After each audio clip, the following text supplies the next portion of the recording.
La Aleph, la Med, He. Et le mot Elohim, c'est un nom de din, c'est un nom de rigueur. Donc dans la rigueur, le fait qu'il y a une rigueur, donc quand il y a écrit Elad Varim, c'est une rigueur. C'est quoi la rigueur? C'est des paroles de rigueur que Moshe Rabbeinu commence à dire.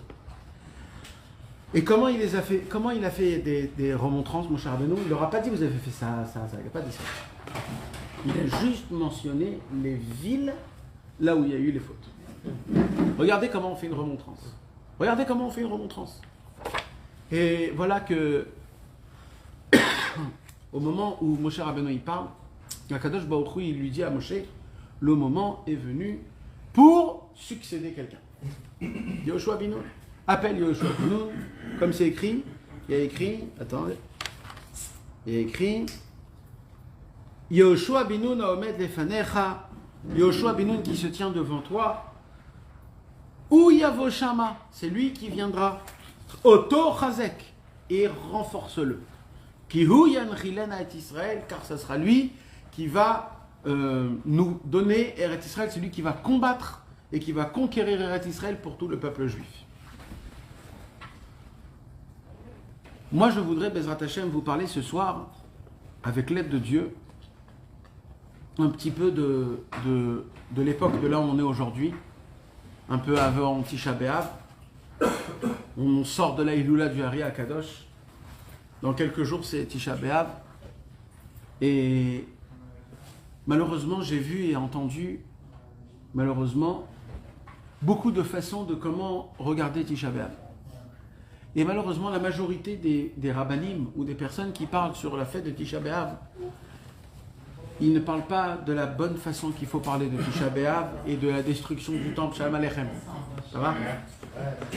Salut les frérots.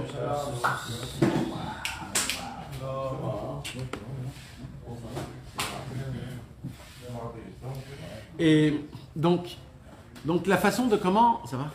La façon de comment les personnes donc, qui regardent Tisha B'Av, etc., la destruction du temple, c'est une façon, mes amis, qui est très rastratique. C'est une façon qui est très délicate et ça ne nous rapproche pas d'Hachem, ça nous éloigne un petit peu d'Hachem. On a la sensation qui est un petit peu mauvaise. Et à chaque fois que se rapproche Tisha B'Av, on a comme une sorte d'amertume qu'on a dans notre cœur, en se disant vivement ça passe, et voilà. Maintenant, en vérité, c'est faux. En vérité, c'est un jour, Tisha B'Av, si on peut, si je pourrais dire, si je peux me permettre de dire, ça se pourrait que c'est le jour le plus élevé de toute l'année, Tisha B'Av. Le plus élevé. C'est vrai qu'il s'est passé des choses les plus grandes, les plus graves, les plus horribles. Mais dans le futur, on va apprendre que Tisha B'Av sera le summum, le sommet de toute l'année. Ce sera Av, comme on a dit. C'est le mois d'Av. Av, c'est quoi en hébreu? Av. C'est le père. Ce sera le père de toute l'année. Ce sera le mois le plus grand, le plus élevé. Donc en vérité, il y a une autre façon de regarder Tisha B'Av. Et moi, je voudrais ce soir, si vous vous permettez, d'essayer qu'on découvre une toute nouvelle vision, toute nouvelle, de la destruction du temple et du Tisha B'Av. À travers la paracha, à travers plusieurs choses qu'on va lire, des très belles choses, Bezrat Hashem. Mais avant cela, je vais commencer à vous parler d'un Likuta Halachot sur le fait que Moshe Rabbeinu se prépare à partir de ce monde. Et là, écoutez bien mes amis, parce que ça, c'est un Likuta Halachot qui parle de Moshe Rabbeinu, mais de tous les tzadikim, les grands, je parle les plus grands, les tzadikim amitim. Mes amis, il y a des tzadikim, point, et il y a des tzadikim amitim, c'est un autre ignan, c'est une autre chose. Les tzadikim amitim, c'est pas des tzadikim stam. Il y a le tzadik amiti et il y a le tzadik. Mais non, le tzadik stam, ça ne veut pas dire que c'est un chakran, ça ne veut pas dire que c'est un menteur. Non, c'est un tzadik. Mais c'est pas un tzadik amiti. Il y a un tzadik qui est amiti mamash. Et il y a un tzadik normal. Les tzadikim amitim, quand eux, on va un petit peu parler de ça, et c'est des choses qui sont vraiment très importantes. C'est eux qui le disent d'eux que c'est des tzadikim amitim ou c'est les... Normalement, c'est que eux qui peuvent le dire. Personne ne peut dire sur eux. Personne. C'est ou eux ou rien d'autre. Parce qui a dit de lui qu'il était tzadikim amitim? De chacun des tzadikim, chacun ils se sont dit eux-mêmes, obligés. Qui l'a désigné comme titre de... Non, mais pas Rabbi Nachman. Non, on parle de tous les tzadikim amitim, eux ils se sont tous désignés eux-mêmes et ils l'ont dit. D'ailleurs, ils ont l'obligation de dire, parce que c'est... Mais vadaï. Mais il y en a aujourd'hui. Hein? Non, Comme les on dit, tzadikim dans les amitim. générations et dans les générations. Non, les tzadikim, pas des tzadikim Non, dans amitim. les cache-route. On dit tzadikim amitim chez Bedoreno. Oui, d'accord. Le méchané. C'est pas. Les tzadikim amitim mamash, moi quand je parle du moussag, le tzadik amitim mamash, je parle du le tzadik amiti, c'est-à-dire le tzadik mamash, le symbole, la racine, le concentré de tous les êtres humains, je parle. Mais question, mes amis, écoutez bien ce que je vais vous dire, je ne vais pas répéter ça plusieurs fois. C'est une parole qui va à un seul kivun. Écoutez bien. Le travail du tzaddik, amiti, c'est quoi? הצדיק עוסק ביכולת לתקן נפשות ישראל ולהמתיק מלם כל הדינים ולהצילה מכל מיני צרות וייסורים. Le tzaddik, il fait trois choses. Tout le temps. Son travail, c'est tout le temps trois choses. Premièrement, de réparer nos âmes. Nos âmes, notre neshamot. Nous, on ne sait pas d'où on vient, qu'est-ce qu'on a fait. Il y a des gilgulim, on ne sait pas d'où on vient, Bichlal. Avant les gilgulim, d'où notre neshama, elle vient d'après Adam Arishon. De quel côté de Adam Arishon? On est venu pour faire quoi? On ne sait pas toutes ces choses-là. Il y a une quantité de données qu'on ne connaît pas du tout à notre sujet, chacun. Le travail, maintenant, nous, on ne sait pas aussi quand on fait des choses bien ou mauvaises. Malheureusement, quand on fait des choses mauvaises, ça casse beaucoup de choses. Ça fait des trous, ça fait un khurban, comme on dit, une destruction dans les mondes futurs. Mais où? Dans ma propre vie. Tout ce qu'on fait de mal, il y a une répercussion dans ma propre vie. Ou ma femme, ou mes enfants, que Dieu nous en préserve. Mais ça revient toujours sur nous, c'est comme ça que ça fonctionne. Le travail du tzaddik, c'est quoi? D'essayer de nous amener à travers ce monde, dans des chemins, dans ma propre vie, pour réparer, en fin de compte, mon âme. Je vais donner un petit exemple. Un homme, il se marie, par exemple, avec une femme qui est un petit peu, on va dire, difficile. D'accord? Maintenant, ce monsieur-là, il se dit, il vit, c'est difficile pour lui. Et il se pose la question, est-ce que je dois divorcer? Chazve shalom.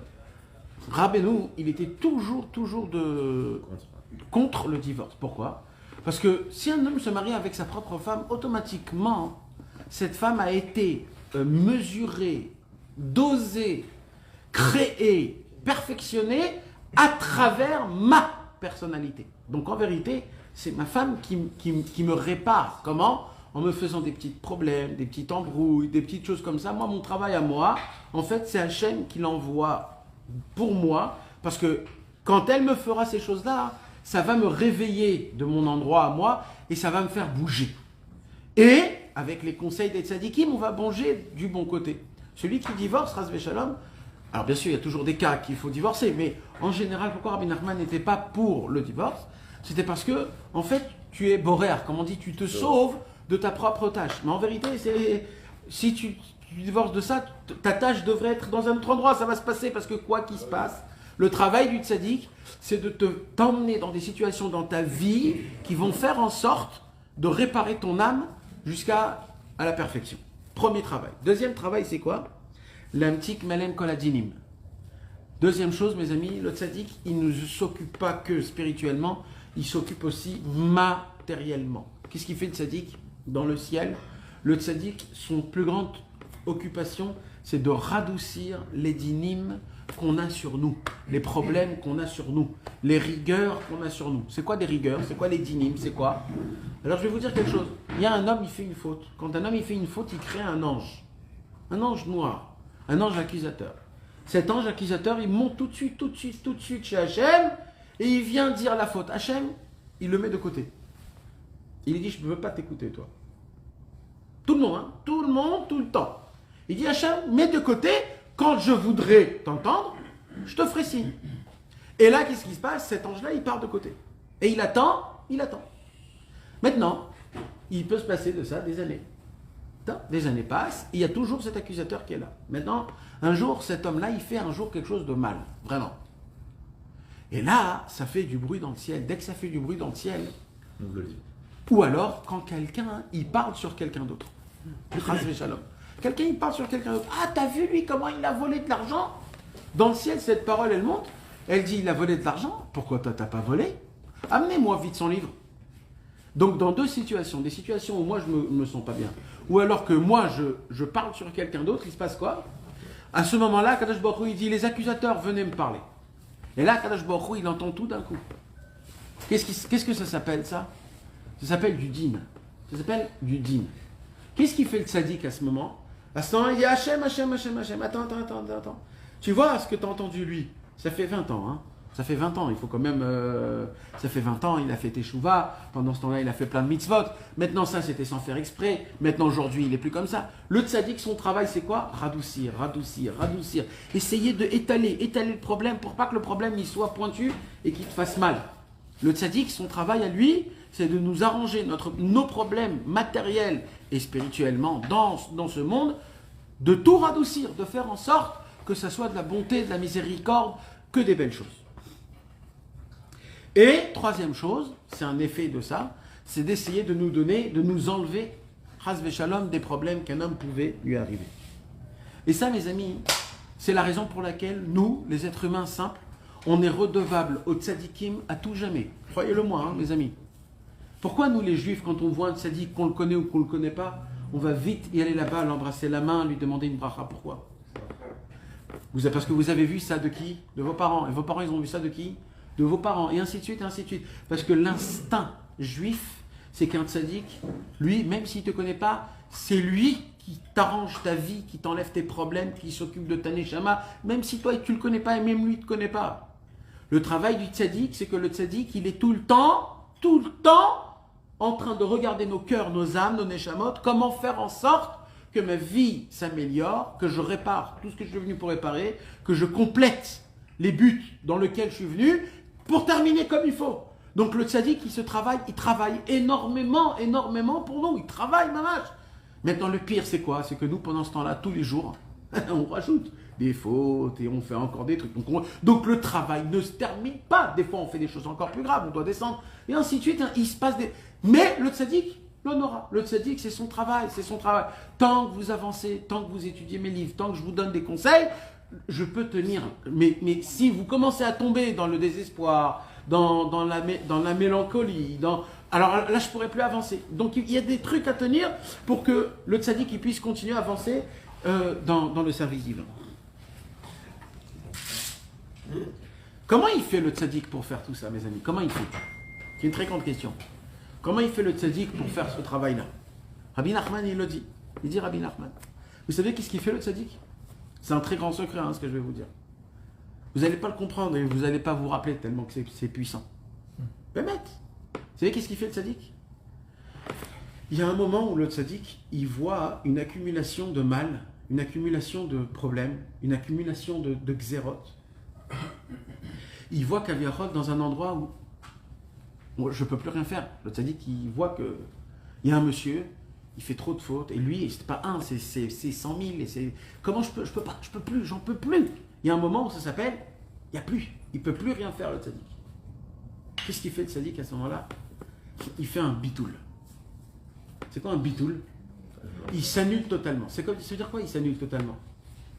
Il vient devant Hachem, il dit Hachem, j'ai plus aucune force, je m'annule devant toi et tu fais avec moi ce que tu veux. Je prends toutes les fautes du Ham Israël sur moi, eux tu les laisses tranquilles, et maintenant fais avec moi tout ce que tu veux.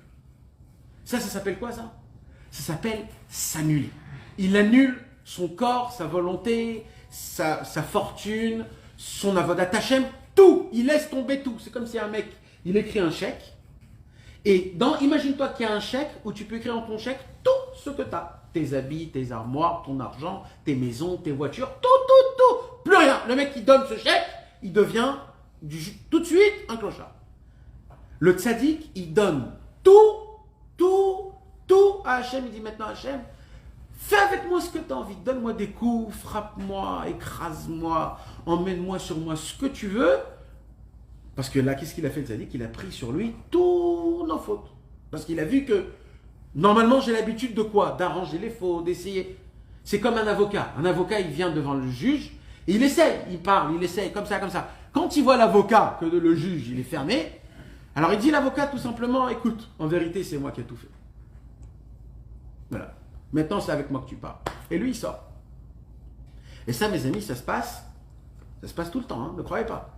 Il y a toujours un tzaddik qui va venir et qui va mettre sa vie pour toi. Quand les fautes elles sont trop grosses, ils doivent disparaître. Quand des fois... Alors, que exactement. Béhémet, on peut pas On est en faire train de parler de tchouva, ça. Hein? Parce que Béhémet, on ne peut pas faire tchouva vraiment. Tu parles de qui? Tu t'as dit? Nous-mêmes. Nous-mêmes, mais Bichlal, mais même sur un hirour, il dit Rabbi Nathan. comme ça. Ouais. Non, mais ce que tu peux faire par exemple, c'est d'arrêter le mauvais chemin et de commencer à prendre un bon chemin. Mais sur tout le reste, il est obligé lui de faire tchouva. Voilà, donc il y a un problème avec ça. Donc ça aussi c'est des xérotes, ça aussi ça... Mais qui sont mes amis, restez avec moi, c'est pas compliqué. Le tzaddik qui fait ça souvent. Quand le tzaddik qui fait ça, Béhémet, il faut que le tzaddik le fasse Béhémet, qu'est-ce qui se passe à ce moment-là même? À ce moment-là même, il y a une rachamim tellement grande, il y a une miséricorde tellement puissante qui descend, que Akadosh Baruch Hu, il annule tout sur l'homme Israël, tout. Ou alors ce qu'il faut, ce qu'il veut, etc., etc. Maintenant, il dit Rabbi Nachman comme ça. Il y a des fois où le dîn, la rigueur, elle est vraiment très forte. Il y a des fois où la rigueur, elle est vraiment, vraiment puissante. Et à ce moment-là même, le tzaddik, quand il prend sur lui tout, il fait le bitoul, il fait l'annulation, il prend sur lui tout, qu'est-ce qui se passe? C'est tellement puissant le mal et les xérotes qu'il y a, que quand il s'annule à Hachem, Hachem il lui dit ok je te prends. Et c'est comme ça que le tzaddik il meurt. Maintenant je vais reformuler ce que je viens de dire dans une autre façon. Nous on voit un tzaddik. Pour nous c'est quoi un tzaddik mes amis? C'est un juif, je vais appeler ça un bon élève. Il y a des connexions. Non, je vais appeler ça un tzaddik, c'est quoi? C'est un bon élève. D'accord ou pas? Comme ça, nous, on regarde les tzaddikim. Vrai ou faux? C'est quoi un bon élève? Qui réussit. C'est réussi. D'accord, nous, quand on voit un tzaddik, qu'est-ce qu'on se dit dans sa tête? C'est quoi? T'auras un exemple. Mais c'est quoi? C'est un bon élève? C'est un bon à la classe? C'est totalement faux, les gars. C'est pas ça un tzaddik. Ce soir, je vais vous montrer quelque chose qui vient même pas de Rabbi Nachman, qui vient du Maharal de Prague. On va le lire dedans ce soir. Ce soir, c'est un chidouche énorme ce qu'on va étudier ce soir. Shalom Aleichem. Ce soir, et on va découvrir que quoi? Que le tzaddik, il ne fait pas partie de l'Assemblée d'Israël. Le tzaddik, c'est pas quelque chose qui est aussi comme nous, mais il est juste meilleur que nous. Pas du tout. Le tzaddik, c'est quelque chose que Dieu a créé à part des 600 000 âmes, à part du âme Israël, que le travail du tzaddik, c'est quoi? C'est de s'occuper, d'être l'avocat du âme Israël devant Akadosh Baruch Hu. C'est ça le travail. Le travail du tzaddik, c'est de nous rapprocher d'Akadosh Baruch Hu à travers nos niveaux. Donc maintenant, il y a un problème. C'est quoi? C'est au moment où le tzaddik, il prend sur lui, il fait le bitoul, il prend sur lui tous les faux du âme Israël. Et alors, il dit comme ça. Quand un tzaddik, il vit pas comme nous on vit. Il vit d'une autre façon. Le tzaddik, quand il est vivant, il s'occupe de nos neshamot. Il va par exemple, le tzaddik te demander, ça on le voyait chez Rabbi Israël tout le temps. Tout le temps. Celui qui avait vécu avec Rabbi Israël, c'était quelque chose de fou. Rabbi Israël, des fois, te demandait des choses que tu ne comprenais pas. Un jour, Rabbi Israël, il a dit à un jeune, il a dit, toi, tu me dois 70 000 francs. À l'époque, c'était une fortune énorme. En plus, cet homme-là, c'était un homme, un frère qui n'avait pas un shekel. Il lui dit, tant que tu ne me donnes pas les 70 000 francs, tu es un voleur. Pendant des mois et des mois, Rabbi Israël là, lui a fait des bisionnotes, il lui a fait des hontes, il lui a fait des choses. Et il a fait ça plusieurs fois à plusieurs personnes. Des fois, Rabbi Israël, il criait sur quelqu'un. Des fois, il faisait des choses qu'on ne comprenait pas exactement. Surtout nous, les Français, qu'on veut tout comprendre, on veut tout savoir, ça nous rendait complètement dingues. Mais pourquoi Rabbi Israël, il faisait ça? Même Rabbi Nathan, il faisait ça. Même Rabbeinu, il faisait ça. Pourquoi ça se faisait? Parce que eux, ils avaient un contact autre que notre contact avec nous. Notre contact qu'ils avaient avec nous, eux, les tzadikim, c'était un contact à travers la neshama. Ils voyaient à travers... Moi, je te connais à travers ta neshama. Je te connais pas ta figure, je sais pas comment t'es. Moi, je suis le copain de ta neshama. Quand il te voyait, il voyait ta neshama. Donc, tout ce qu'il faisait avec ta neshama, c'était des choses pour que ta neshama puisse être réparée, pour qu'on puisse faire tes shuvah, pour qu'on puisse être des bonnes personnes. Donc, tant que le tzadik, il est vivant, mes amis, il n'y a pas meilleur que ça au monde. Pourquoi? Parce qu'il y a quelqu'un, c'est comme un docteur qui est tout le temps à côté de toi, et le docteur, il te dit, écoute, ça c'est bien pour toi, ça c'est mauvais pour toi, ça tu manges, ça tu manges pas, là il faut que tu dors, là il faut que tu... Le docteur, il connaît, il sait c'est quoi ton problème, il sait c'est quoi. Donc il te dit, ça c'est bien, ça c'est mauvais.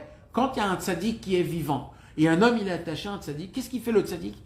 Le tzaddik, il lui dit tout ce qu'il a besoin d'après sa neshama. Tu dois faire ça, tu dois faire comme ça tu dois aller comme ça, toi tu dois être plus dans ça, toi tu dois être plus dans ça. Le tzaddik s'occupe, mamash, de toi, de ta neshama, de tout ce que tu as besoin.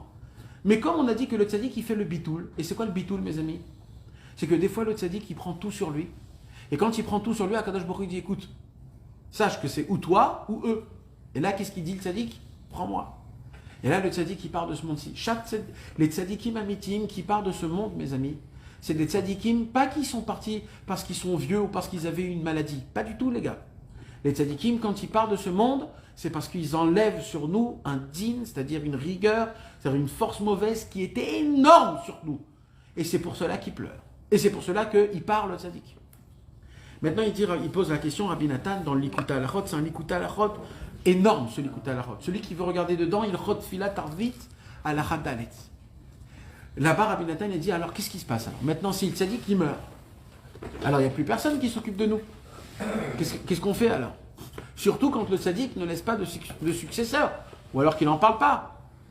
Comment on fait quand le tzaddik il meurt? Alors déjà, Rabbeinu, il dit, premièrement, il dit Rabbi Nathan, c'est la raison pour laquelle l'importance de se lever la nuit à Chatzot Laïla. Pour pleurer, c'est le moment où on doit pleurer les tzadikim behemet, que les tzadikim ils sont partis de ce monde et que les tzadikim ne s'occupent pas de nous. Il dit Rabbi Nathan, c'est aussi le moment ultime pendant les 3 semaines des 3 tests. Plus on se rapproche de Tisha B'Av, plus c'est le moment encore plus de pleurer. Où sont nos tzadikim? Parce que mes amis, je vous promets que s'il y a un vrai tzadik amiti qui vit avec nous aujourd'hui dans ce monde-ci, un vrai tzadik amiti, la moitié de nos problèmes, ils partent. Pas parce que à chaque fois qu'on aura un problème, on va aller là-bas, il va nous bénir, bracha, banim, hashirut. Je parle pas de ça. Je parle au sujet de notre avodat Hashem. Parce qu'un tzadik, il s'occupe. Vous savez, mes amis, quand Rabbi Nathan, il venait chez Rabbi Nachman, toujours Rabbeinu, il avait une question qu'il posait. C'était quoi? Mahadash. Mahadash. Tu pouvais pas lui dire Achi Akol Tov, Akol Seder. Mahadash. Qu'est-ce qu'il y a de nouveau dans ton avodat Hashem? T'arrives à te lever Chatzot, t'arrives pas. Tu fais une bodédoute, t'arrives pas. Tu fais du Likutei Tfilah, tu fais des Teilim, t'as la Emouna, tu as confiance envers Hashem, tu es tombé. Si Rabbi Nathan, il lui disait des mots Akol Tov, Rabbi lui disait oh, regarde-moi là. Il n'y a pas Akol Tov. Il faut que tu me dises qu'est-ce qui se passe avec toi. Moi, j'ai un ami, à chaque fois qu'il me voit, toujours il me dit aussi Mahadash. Tu sais, il y a un moment où tu ne sais plus quoi lui dire. Je lui dis, Achi, je ne sais pas quoi Mahadash. Il m'a dit, tu sais pourquoi je te dis Mahadash? Parce qu'imagine-toi, Rabbeinu, il t'aurait dit Mahadash. Il y a un moment où tu vas dire, Rabbeinu, tu sais pas quoi dire Mahadash. Et là, mec, tu te poses la question, tu dis, en fait, il n'y a pas de Hadash dans ma vie, en fait. Tout est. Il se passe rien, en fait. Et il faut se réveiller. Quand tu étais avec Rabbeinu, Rabbeinu ne te laissait pas tomber, même quand tu étais chez toi dans ton plumard. Parce que tu savais que Rabbeinu, il va te poser, comment tu as dormi hier? Kriyat Shema ou pas Kriyat Shema? Dis-moi. Et là, tu dis, ouh. Il fallait faire partie des proches du tzaddik. Non, tous les élèves de Rabbeinu, et plus que ça, je vais dire, plus que ça. En règle générale, je te parle de tzaddik. Alors non, je vais te raconter plus que ça. Je vais te dire c'est quoi un tzaddik. Chez Rabbi Nachman, par exemple, je prends un exemple de Rabbi Nachman, d'accord? Chez Rabbi Nachman, par exemple, les élèves plus proches, ils avaient moins de contact. Par contre, c'est qui avait plus de contact? C'est les habitants, pas les élèves. Rabbeinu, il habitait à Ouman, et comme c'était un grand tzaddik, donc automatiquement, les voisins, les gens qui étaient à côté, ils venaient le Shabbat soir chez Rabbi Nachman pour manger un petit truc, pour chanter à table. Un jour, les élèves de Rabbeinu, ils sont venus. Rabbeinu, il a dit, écoutez les gars, vous sortez, parce que là maintenant, je suis avec mes habitants, mes frères. Alors il dit, mais c'est nous tes élèves? Oui. Vous connaissez déjà l'écoute Moran, vous connaissez déjà mes paroles. Eux, ils ne savent pas. Laissez-moi avec les gens simples. Tous les Shabbatot, Rabbeinu laissait personne de ses élèves rentrer.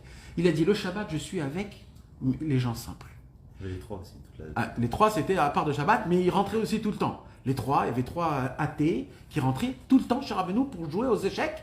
Et Rabbeinu, en jouant aux échecs avec eux, il leur déformait un petit peu le cerveau, jusqu'à qu'il leur mettait arrivé à un point qui était... Mais on voit que Dafka, les grands tzadikim, comme ils connaissent la Neshamot, ils savent à qui il faut parler, combien il faut demander, combien je dois gratter, combien je dois me taire, combien je dois te faire montrer que je t'ai pas vu, je fais semblant que je t'ai pas vu, après je te fais un clin d'œil, je vois, je sais ce qui se passe, je sais. Le tzaddik, il a un travail. Moi, ce que je vous dis là maintenant, d'où je le sais, c'est pas écrit, d'où je le sais. Je vous raconte, mamash, ce qui se passait à l'époque avec Rabbi Israël, c'était comme ça. C'était avec des toutes petites nuances qu'il faisait Rabbi Israël, il nous faisait montrer, je dis rien, mais je vois tout. Et toi, tu avais la sensation, c'était comme ça. Les tzadikim, c'était comme ça. Donc automatiquement, ce travail-là, tu ne peux pas te laisser aller d'un coup. Tu es tout le temps en train de te dire, attends, il faut comme ça, il faut comme ça. Et il te renforce, ne crois pas que c'est que des remontrances. On a dit les remontrances, c'était à la fin de la vie de Moshe Rabbeinu. C'est pas des remontrances, ne croyez pas. C'est des renforcements. C'est un maître qui vient, il dit où t'en es aujourd'hui. Où t'en es aujourd'hui. Est-ce qu'aujourd'hui je pouvais l'effacer? Ou t'as fait de bien aujourd'hui, quelque chose de bien? Qu'est-ce que t'as fait aujourd'hui? Ou quand tu vas dormir, tu vas dire, ah, ta neshama, elle va dire aujourd'hui, j'ai mis les tefilin besimcha. C'est ça, c'est là-bas qu'on doit arriver. Donc Rabbeinu, il te boostait tout le temps. Ma Hadash, ma Koré. Qu'est-ce qui se passe? Il y a du nouveau, il n'y a pas de nouveau. T'avances, t'es en arrière. C'est pas grave. Toutes les réponses, ils sont bonnes. Mais juste, sois, comme on dit, au courant. Sois au courant de ta situation. Ne laisse pas le compte bancaire en train de se vider tout seul. Sois au courant de ce qui se passe, même s'il se vide ou même s'il se remplit.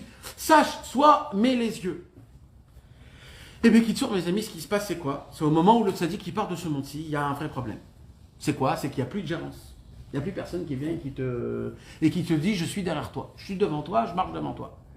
Et là, Rabbi Nathan, il dévoile un chidouche exceptionnel. Un chidouche de puissance énorme. C'est quoi qu'il dit Rabbi Nathan?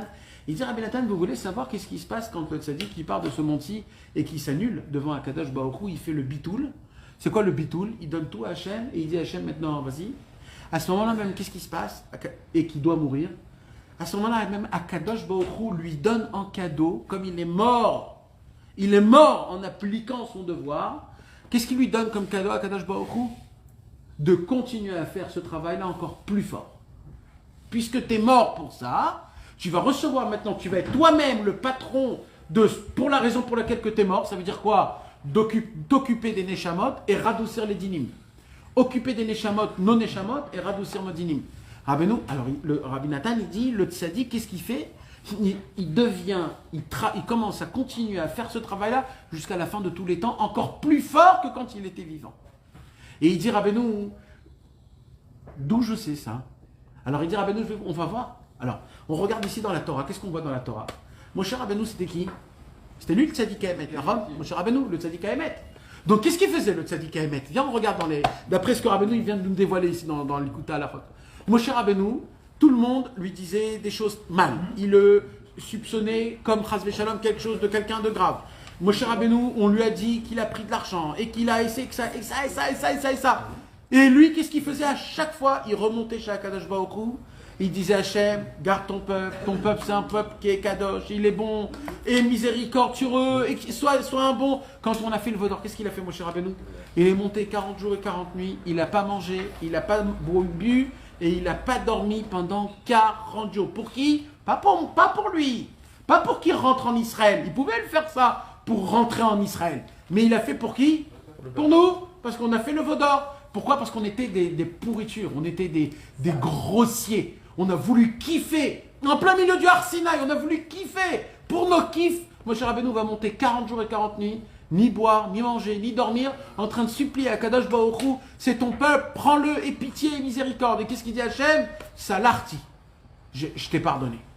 C'est qui a fait ça? C'est Moshe Rabbeinu. Qu'est-ce qu'il fait Moshe Rabbeinu? Il s'occupe de nos âmes, il s'occupe d'enlever les dinim. Maintenant, il n'a pas fait qu'une fois, il l'a fait 3 fois. Après, qu'est-ce qui se passe?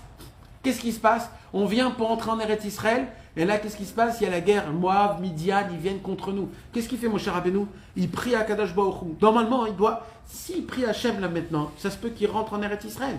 Ils sont dans le chemin de Eretz Israël. Qu'est-ce qu'il fait, Moshe Rabbeinu?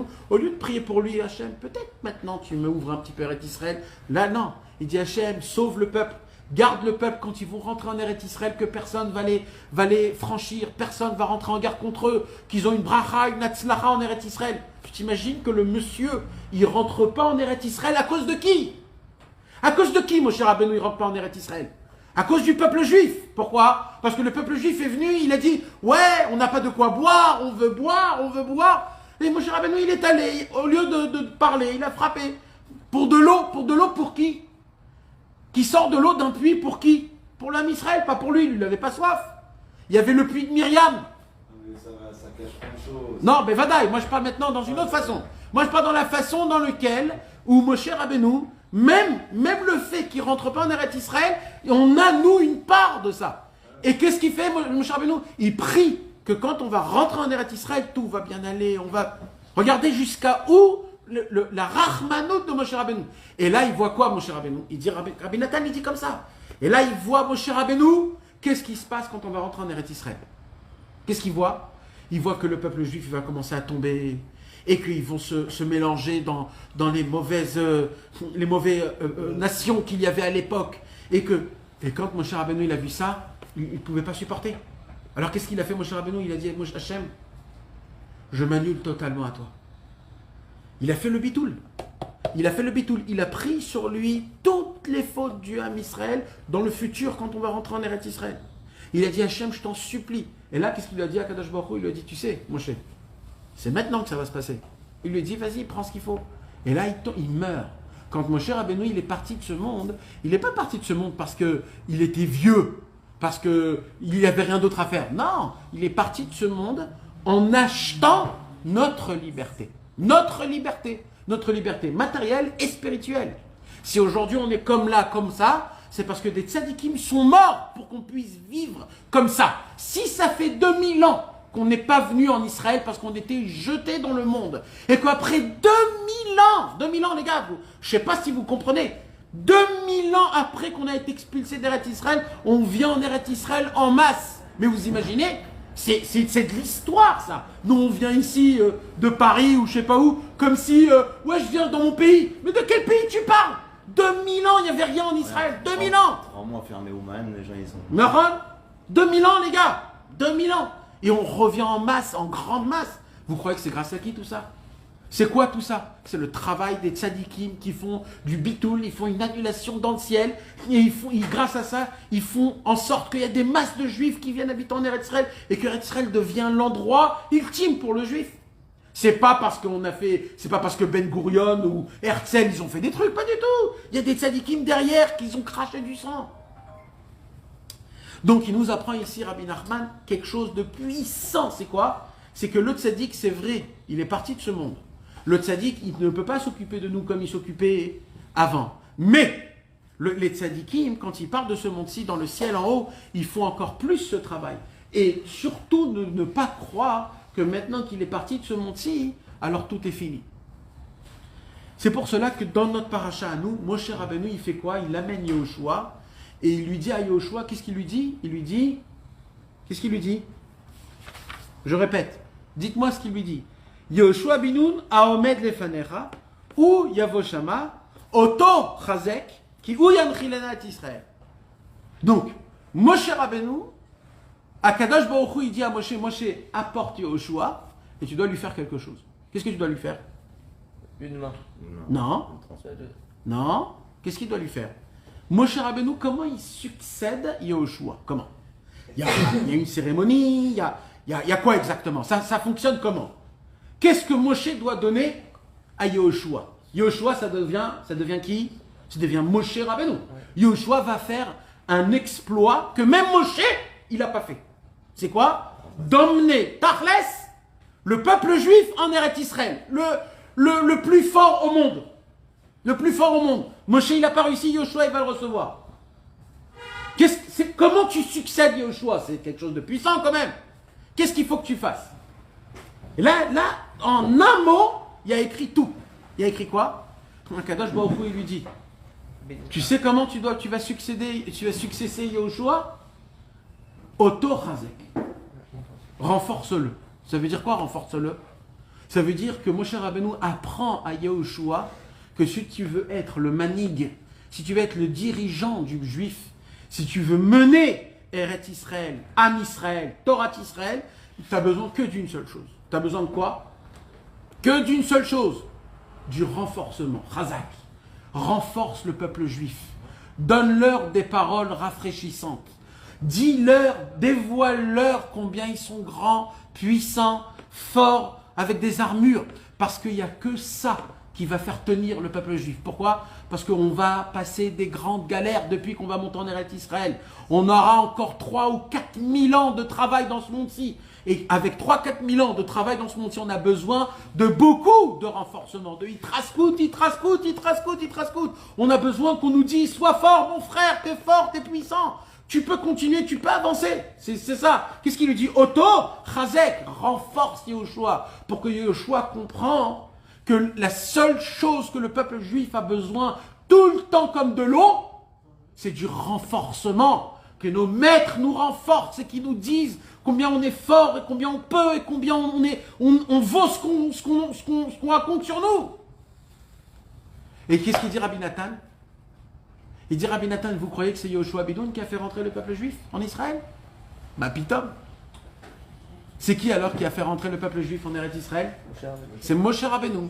Comment? Parce qu'il est mort, justement. Alors là, il est une force encore plus grande. Ce qu'il ne pouvait pas faire quand il était vivant, il le fait maintenant après sa mort. Où on le voit ça encore une fois, mes amis? David Ameller et le Beth Amikdash. David Ameller et le Beth Amikdash. Qu'est-ce qui s'est passé avec David? David, pareil comme Moshe Rabbeinu. Tout le temps, qu'est-ce qu'on lui fait? Des misères, des galères, des problèmes. On le soupçonne d'être un mamzer, on le soupçonne de voler la royauté d'Israël.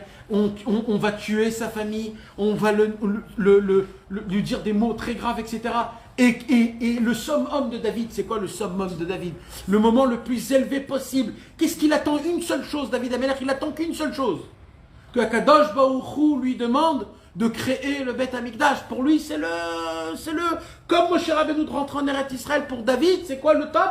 C'est de faire le Beth Amikdash. Et là, Akadosh Baruch Hu, il dit à David, David, va chercher le terrain du Beth Amikdash. Et là, David, il est tout en simcha, il est sous, tellement qu'il est content. Et il va chercher le chétar de Eretz Israël. Pendant des mois et des semaines, et des mois et des semaines, et des mois et des semaines, jusqu'au moment où il a trouvé Aramoria, le mont de Yerushalayim. Il l'achète en pleine pièce, il achète Yerushalayim et il dit c'est ici que le Beth Amikdash. David Ameller, il vient pour commencer à construire le Beth Amikdash, Dieu lui dit arrête tout de suite. Il lui dit David, quoi arrête tout de suite?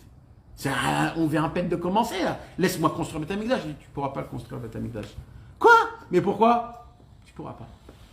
Mais toute ma vie j'ai attendu de ça. Tu ne pourras pas David. Et là, qu'est-ce qui s'est passé, mes amis? Ben, il est mort, David. Mais qu'est-ce qui s'est passé quand il est mort? Il n'est pas mort, Stam. Qu'est-ce qu'il a fait, David? Comment il est mort, David? Il a fait le bitoul. Qu'est-ce qu'il a fait comme bitoul? Il a annulé toutes les fautes du Ham Israël. Il a enlevé toutes les xérotes qui devaient tomber sur nous. Il a fait des choses qu'on ne peut même pas s'imaginer. Il est mort de ça. Quand il est mort de ça, Kadosh Baruch Hu lui a dit, puisque tu es mort de ça, tu vas continuer à faire ce travail. Qu'est-ce qui s'est passé la génération d'après Shlomo Ameller? C'est Shlomo Ameller qui a construit le Beth Amikdash le plus grand, le plus beau et le plus riche de toute l'histoire depuis la création du monde. Et quand Shlomo Ameller il a voulu ouvrir les portes du Beth Amikdash, les portes ne se sont pas ouvertes. Il a demandé le srout d'Abraham, le srout de Yitzhak, le srout de Yaakov, les portes ne sont pas ouvertes. Quand il a dit par le srout, le mérite de David, mon père, les portes se sont ouvertes. Et là, tout le Ham Israël a vu que c'est pas Shlomo qui a construit le Beth Amikdash. C'est qui? C'est David Ameller. Encore une fois, parce qu'il était mort. Donc on voit, mes amis, que les tzadikim, après leur mort, le travail n'est pas terminé. Ils redoublent. Ils doublent d'importance, ils doublent de travail. C'est vrai que c'est compliqué, c'est dur, parce qu'on ne voit pas l'homme, on ne voit pas la personnalité. Mais il faut avoir cette émouna-là. Que Bezrat Hashem, mes amis, qu'est-ce qui se passe? On parle de quoi maintenant? Rabbi Nachman de Breslev, c'était quelque part quelque chose comme ça. Rabbi Nachman de Breslev, toute sa vie, c'était compliqué. Les gens, ils étaient contre lui. Il a dévoilé des choses qu'avant, on n'avait pas dévoilées. Rabbi Nachman a donné des tikkunim à chacun en medouyakim, comme on dit, précis d'une précision qu'on ne peut même pas s'imaginer. Il a dévoilé le tikkun aklali, Bodedoud, Simcha, Shulchan Aruch, il a parlé. Et qu'est-ce qui se passe à l'âge de 38 ans? Rabbi Nathan, il dit, quand j'ai vu Rabbeinu posé par terre avec le talit, il dit, il y a quelque chose qui s'est passé dans ma tête qui ne pouvait pas comprendre ce truc-là. C'est pas possible. Il est 38 ans, c'est un bébé, le monsieur. Il a encore rien dévoilé. On a besoin de lui, avec tout ce qu'il nous a fait montrer. On comprend que maintenant on peut, on peut pas, avec tout. Il nous a laissé en plein milieu du travail. Et là, il dit, Rabbi Nathan, je me suis assis par terre et j'ai mis ma tête sur sa tête et j'ai commencé à pleurer des larmes et des larmes. Almi, Azaf, Temotanu. Vous savez ce qui s'est passé, mes amis? Après que Rabbeinu il était déjà entouré avec le talit, à ce moment-là même, Rabbeinu il s'est réveillé. Il s'est réveillé après qu'il est mort. Il s'est réveillé, il s'est assis et il les a regardés. Et quand il les a regardés d'un air, comme ça il dit Rabbi Nathan, d'un air, Lo azavti otrem. Je ne vous ai pas laissé tout seul. Je reste avec vous. Et il s'est recouché et il est mort. Comme ça, Chaim Moran s'est écrit. En pris sa mort. Et là, Rabbi Nathan, il a compris que Rabbi nous. Hein? Comme le Harizal, il s'est réveillé. Le Harizal, pareil. Le Harizal, il est mort à quel âge, le Harizal? 38. 38 ans, les gars. Le Hari Akadosh. Il a migré sur le chemin. Nahon. Et Rabbi Israël Cordonneur aussi. Rabbi Israël Cordonneur, il est mort très tôt. Le Orachaim Akadosh, il est mort très tôt. Rabbi Chaim Vita, il est mort très tôt. Tous les grands. Rabbi Moshe Cordovero, il est mort très tôt. Rabbi Nachman, le Shulchan Aruch. Ils ont fait tous bitou. D'une certaine façon, ils ont fait un bitol. Non, mais il y a Oui. des réveillés qui ont. Vadaï. Moshe Rabbeinu, Rabbi Akiva, Abraham, Yitzhak, Yaakov. Le Inyan, c'est que plus c'est à l'époque, Plus ils prenaient des. Voilà. frappes sur eux. oh, comme aujourd'hui les fautes ils sont plus graves, donc c'est très vite. Donc plus on se rapproche de la fin, plus il meurt plus tôt. Plus c'était à l'époque, plus ils pouvaient supporter, ils pouvaient vivre plus longtemps. Aujourd'hui, ils ne peuvent pas. Non, justement, c'est aujourd'hui, je trouve qu'ils sont beaucoup plus vieux. Les Baba Salé, les. Oui. Le Rabbi, tu comprends, ils ont vécu longtemps quand même, non? C'est très bien avec eux. Ouais. 110. Par rapport à avant. Parce que c'est l'élève, c'est l'élève. Pourtant, les problèmes. Comme sont Rabbi pas- Nathan, il a vécu plus longtemps. Les Rabbi problèmes, ils Nathan. sont plus grands maintenant. Rabbi Nathan, Attends, c'est 68. nous on est en train de faire là que tous les tzadikim qui meurent, c'est à cause de ça. On ne sait pas pour l'instant.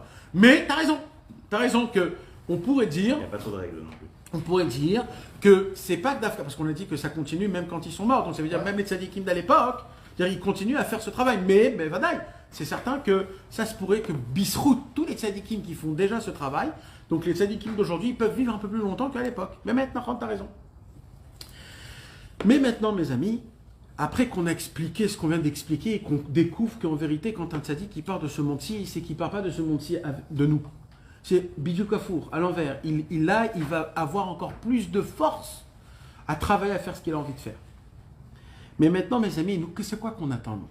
Maintenant, c'est quoi qu'on attend, Bémet? On attend la fin, le Mashiach. On attend que le Beth Amikdash descend. On attend. Vous savez, c'est quoi le Beth Amikdash, mes amis? C'est quoi le Beth Amikdash? Bémet, je vous pose une question. On pleure du Beth Amikdash, on va faire Tisha B'Av pour le Beth Amikdash. C'est quoi le Beth Amikdash? Je trouve ça. C'est pour voir. Attends, alors déjà avant la tannée, d'accord? Sérieux. Non, mais avant ça. Corban, les trucs. Alors sache-le que personne, il y a écrit comme ça dans la Gemara. Meolam Lohamar Adam. Mais il y a écrit dans la Gemara. Meolam Lohamar Adam Sarli Amakom Hazeh. Il n'y a jamais eu dans l'histoire un homme qui a dit, en venant au Beth Amikdash et en étant là-bas, qu'il a dit c'est trop difficile cet endroit. Mais Olam, jamais. Jamais il y a eu un homme comme ça. Parce que nous on croit, mais c'est pas comme ça. Ouais, c'est un peu. Maintenant écoutez bien mes amis. Le Beth Amikdash, vous savez c'est quoi le Beth Amikdash? Aujourd'hui, on a tous quelque part un safek, un doute si Hachem il est avec nous ou pas. Toujours. Comment? S'il se passe une galère très grande, le safek il grandit. Quand on a un petit miracle dans notre vie, le safek il rapetit. Mais le safek il reste tout le temps. Chas v'shalom. Il y a des gens plus, il y a des gens moins. Maintenant, à côté des safek, parce que le safek c'est un arbre, il fait pousser des branches, d'accord? Donc dans les branches, il y a j'ai pas trop envie de faire Shabbat parce que safek. Les téfilines, etc., on sait pas trop, voilà, il s'est passé des trucs comme ça. Et qu'est-ce qui se passe? Il se passe qu'on enlève des choses qu'il faut faire, à travers quoi, en fin de compte, ça fait, qu'est-ce que Dieu il est là, Dieu il est pas là. Vous savez que ce problème-là, quand le Beth Amikdash a été construit, il n'existait pas. Parce que Dieu est là. Non, tu le voyais, tu le sentais, Il y avait les miracles. il te parlait. Ben net. Mes amis, celui qui voulait voir Hachem, quand quelqu'un il avait vraiment quelque chose, il allait dans le Beth Amikdash, il donnait un korban, il posait sa question, il avait tout, toutes les réponses, il savait tout ce qu'il fallait, tout, il voyait de ses yeux. La flamme, quand le korban tu le donnais, si la flamme, si la fumée, elle était en forme de lion ou de chien. Si c'était en forme de lion, le korban il a été reçu. Si c'était en forme de chien, Dieu il te dit je ne reçois pas ton korban, ramène-en un autre. Et là tu es obligé d'en ramener un autre. Jusqu'à que ça sorte un lion. Sinon, tu sais qu'il y a un problème. Le Kohen, il vient de côté, il te dit raconte-moi qu'est-ce qui se passe. Il faut que je parle à Dieu avec ça. Ça veut dire que tu as un entretien avec Dieu. Il y avait des miracles. À part les miracles, à part tout ce qui se passe. Les odeurs. Non, non, mes amis, mais vous comprenez ce que je suis en train de vous dire là? Ça veut dire que le problème ultime d'aujourd'hui, le problème ultime, c'est à cause du Safek, c'est qu'on n'a pas de Beth Amikdash. Ça, Malek. D'accord? Mes amis, donc vous comprenez ce que je suis en train de vous dire. Ce que je suis en train de vous dire. Hein? Le lion et le chien dans une flamme, ça peut se T'imagines le ressembler. Safek là? Je te dis que c'est un lion. Bah non, c'est un chien. Non, il y a écrit que le lion, il était grand et le chien, il était tout petit. Le lion, il brutait et il mangeait, et le chien, il avait la tête de l'autre côté de la personne. Bon, alors nous à Tel Aviv, on est On est chaud, des là, avec lions, le mon chien. pote. On a des lions entourés de chiens. On est des lions. On est des gros chiens. Eh, il y avait des miracles tous les jours, de toute façon. Mais qui sont les amis, le Beth Amikdash à l'époque, c'était pas comme on croyait. T'allais voir le Kohen Gadol, il avait le Choshen sur lui, les pierres, Elle brillait. et tu posais des questions, la réponse, elle était en fonction de ce que les lettres y brillaient. Tu pouvais connaître les lettres.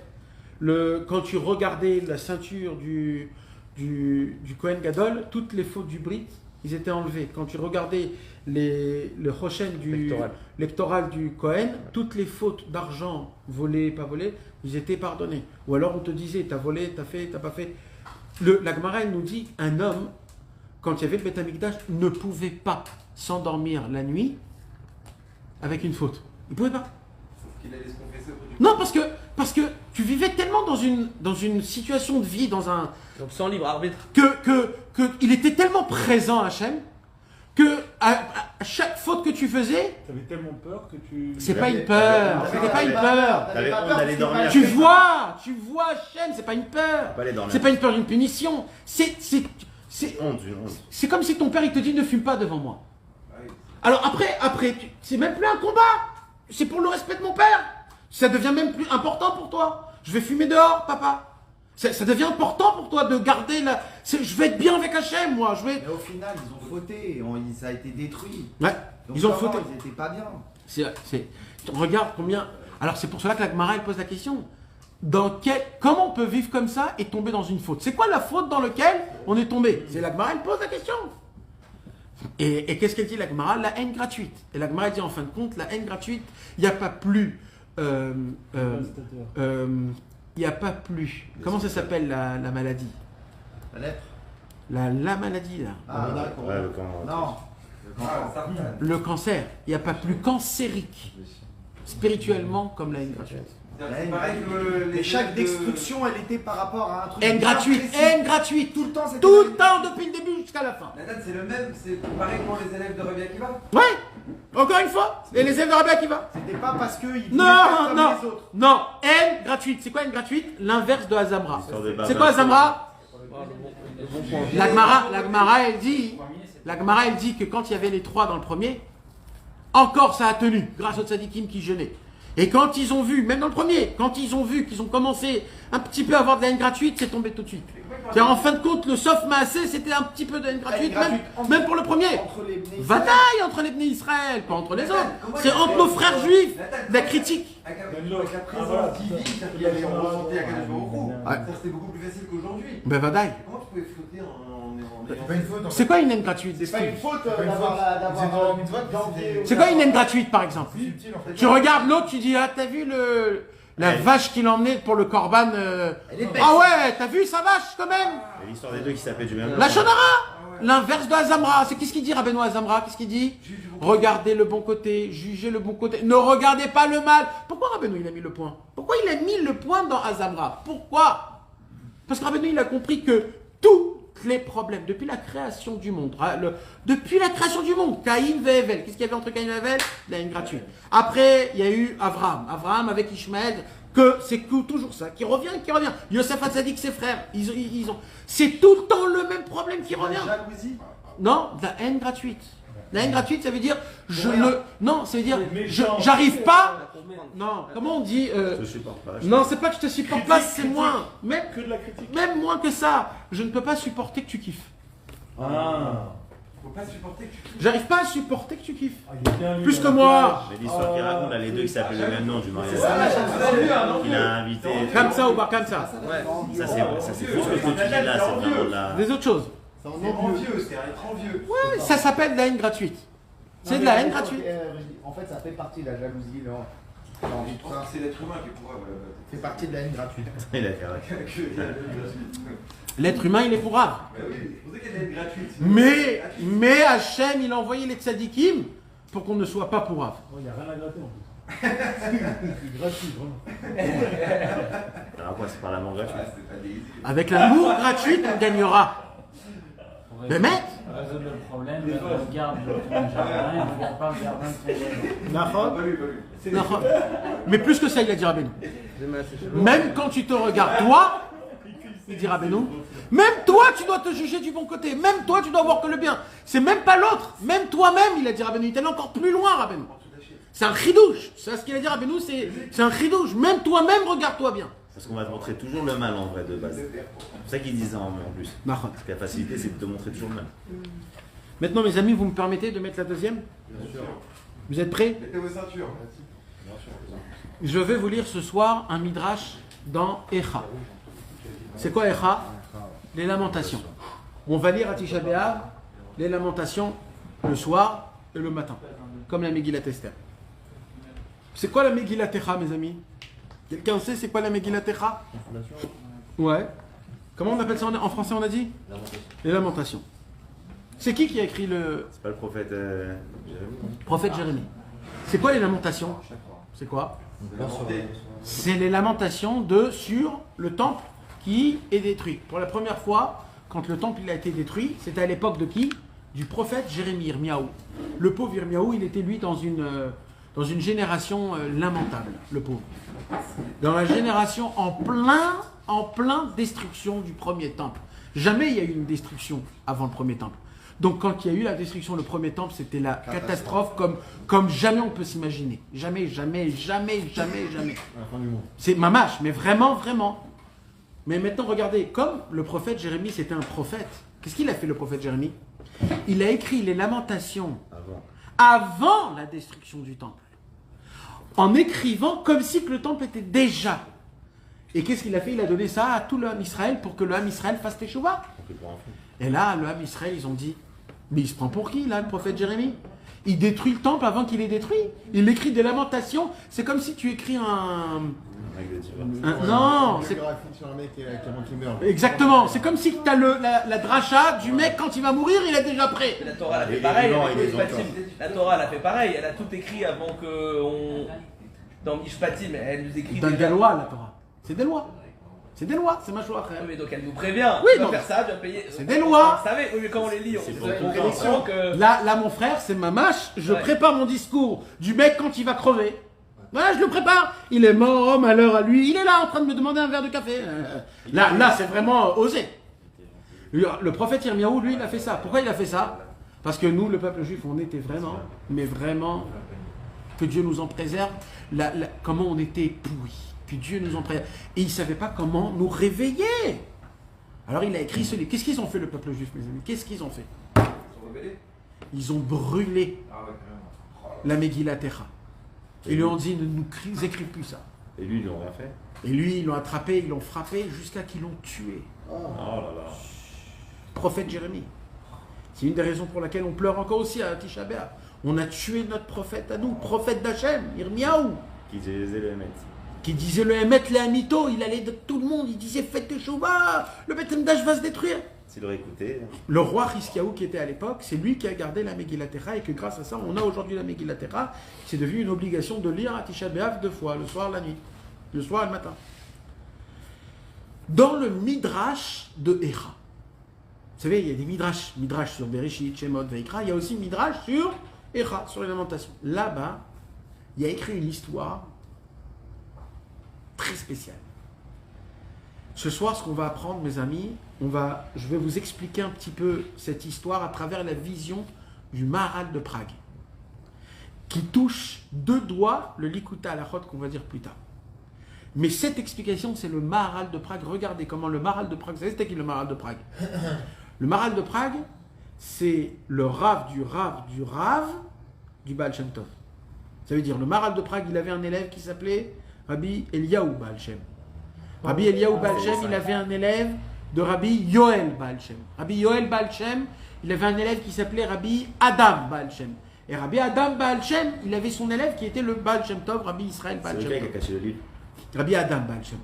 Maintenant, donc, le Maharal de Prague, imaginez-vous la puissance du Maharal de Prague. C'est-à-dire, c'est vraiment très très fort. Et lui, c'était qui son... Il n'avait pas de rave. Il n'avait pas de rave. Le Maharal de Prague, il fait partie des tzadikim qui n'avaient pas de rave.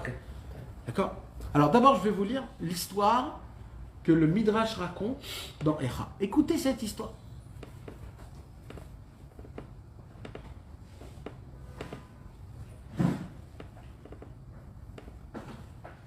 Un endroit éloigné de Jérusalem, dans les alentours de Jérusalem, il y avait un juif qui était en train de labourer la terre. Il labourait la terre. Il avait sa vache et il faisait aller-retour en train de labourer la terre. Tout de suite, d'un coup, il y a un moment où en plein milieu que la personne, elle est en train de labourer la terre, la vache, elle sort un cri bizarre. Meuh. Un cri bizarre. Comment Je ne sais pas te faire exactement, mais il a fait un cri pas normal, on va dire. Pas normal. D'accord? Et il y a un arabe, il y a un arabi, un Ishmaël, un arabe qui marchait comme ça.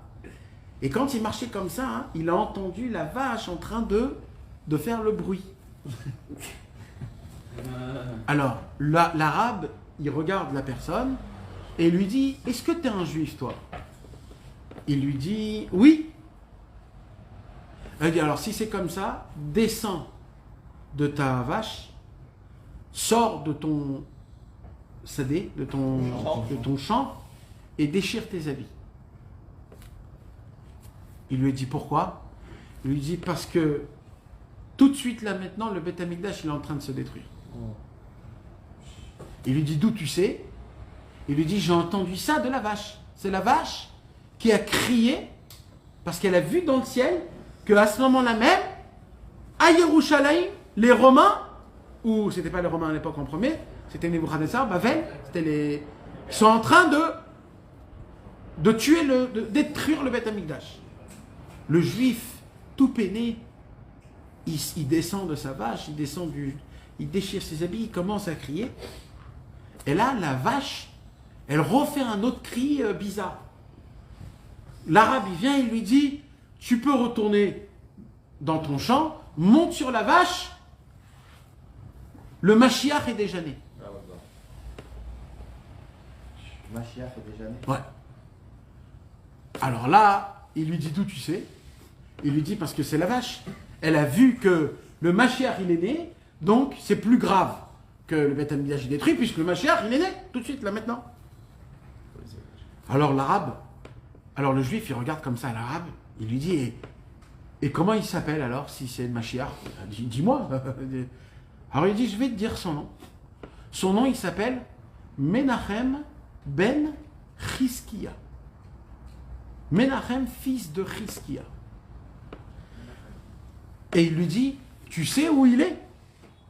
Il lui dit, oui, il habite chez les Arabes à Shrem, là-bas. Il vient de naître là-bas. Sa maman, elle habite là-bas. Alors il a dit, si c'est comme ça, si le Mashiach il est né, j'ai plus besoin de faire mon chant. Ça y est, le Mashiach il est là. J'arrête tout mon travail. Et qu'est-ce que je fais? Je vais aller le voir. Qu'est-ce qu'il a fait le juif? Il a tout vendu. Et qu'est-ce qu'il a fait? Il a acheté plein de titoulim, comme on dit. Des couches. Pourquoi? Parce qu'il s'est dit, la maman, puisqu'elle a eu un enfant, donc la première chose qu'elle va demander, c'est quoi? Des couches. Et quand elle va demander des couches, elle va venir vers moi. Donc moi, comme ça, je pourrais savoir c'est qui la maman du Mashiach. Il va à Shrem, il rapporte des couches, il rentre dans Shrem, il met des pancartes partout qui vendent des couches presque gratuites, et il attend. C'est un midrash, hein, mes amis, donc ne rigolez pas, c'est un vrai midrash mamash. C'est comme ça que c'est écrit. Et là, qu'est-ce qui se passe? Il rentre dans Shrem, et il y a une femme qui rentre. Il dit bonjour, combien ça coûte les couches? Il lui dit le prix, et elle ressort.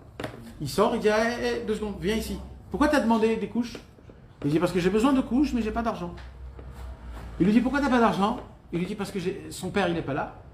Mon fils est né il y a quelques heures. Et j'ai pas d'argent pour les couches. Alors il lui dit, ok, comment il s'appelle l'enfant? Et il lui dit, ben, il s'appelle Menachem. Comment il s'appelle son père? Hizkia. Ah, ok. Alors écoute, tous les couches, ils sont pour toi gratuits. Mais moi, je reste à côté et je vois ce qui se passe. Qu'est-ce qui se passe? Elle rentre chez elle. Et quand elle rentre chez elle, Menachem est mort. Il est mort, le Mashiach est mort. Et là, la maman, elle vient, elle pleure. Et elle dit quoi, la maman? Elle dit, c'est certain que mon fils, il est mauvais. Pourquoi il est mauvais? Parce qu'il est né le jour où le temple a été détruit. S'il est né dans un jour où le temple a été détruit, ça peut pas être un Mazal Tov, c'est un Mazal Ra. Donc c'est pour ça qu'il est mort. Et l'histoire s'arrête. Le Maharal de Prague, il dit, c'est quoi cette histoire? C'est quoi cette histoire? Est-ce que réellement il y a eu une histoire pareille? Alors, si le Midrash il dit déjà, ça s'est passé. Mais, il y a une façon de comment écrire une histoire. Et là, le Midrash, et là, le Maharal de Prague, il commence à prendre cette histoire et il la décortique, membre par membre. Et il nous dévoile un secret, mes amis. Le secret du Osher. Comment on dit le Osher? Du bonheur de la vie. Tout est inclus dans cette histoire, mes amis. Tout est inclus dans cette histoire.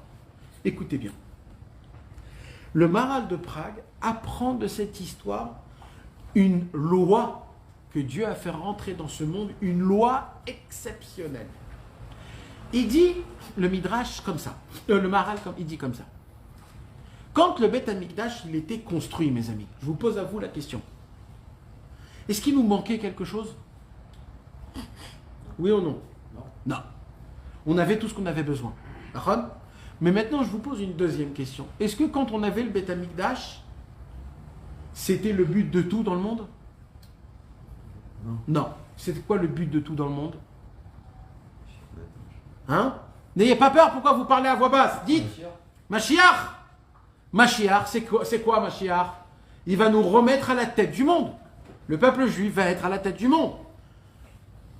Vrai ou faux, mes amis? Oui. Oui. Donc, pour que le Mashiach y vienne, il faut qu'il se passe quoi? Il faut enlever la situation première. La situation première, c'est quoi? Le temple. C'est le temple. Moi, je vis à Jérusalem. Vous n'êtes pas avec moi, les gars. Je vis à Jérusalem. Le Beth Amikdash, il est là. Je donne des corbanotes. Je suis connecté avec Akadosh Baruch Hu. Il n'y a pas meilleur que moi au monde. Le peuple juif est au-dessus, à la tête du monde. On est bien, tout est top. J'attends pas le Mashiach. J'attends pas le Mashiach, je m'en fous de la Géoula, je m'en fous de tout le reste. Pourquoi? Parce que j'ai ce qu'il faut. Mais dans le Hémet, dans la vérité, c'est ça le top? Non. Donc, pour que le Mashiach puisse naître, il faut qu'il se passe quoi? Il dit le Maharal. Il faut qu'il y ait une catastrophe. Plus la catastrophe est grande, plus la délivrance est grande. Et c'est quoi la catastrophe la plus grande? C'est que le Beth Amikdash soit détruit. C'est pour cela qu'au moment où le Beth Amikdash il a été détruit, qu'est-ce qui s'est passé? La vache, elle a crié. Pourquoi la vache, elle a crié? Parce qu'elle a vu une destruction énorme. Akadosh Baruch Hu n'existe plus, Kaviarol, il part de ce monde-ci, il est contre nous, il jure de nous envoyer en galoute, et ainsi de suite. Mais il se passe un miracle énorme. C'est quoi il se passe? Puisque maintenant le Beth Amikdash, il est détruit. On parle du deuxième, hein. L'Omeshan. L'Omeshan. Puisque le Beth Amikdash, il est détruit, naît une nouvelle situation. Une nouvelle situation, c'est quoi? Le Mashiach, il est né le jour même. Pourquoi le Mashiach, il est né le jour même? Parce que tant que le Beth Amikdash, il n'est pas détruit, Le relais. il ne peut pas naître, il ne peut pas exister. Il ne peut pas être là. Le Maharal de Prague nous dévoile un secret énorme, quoi?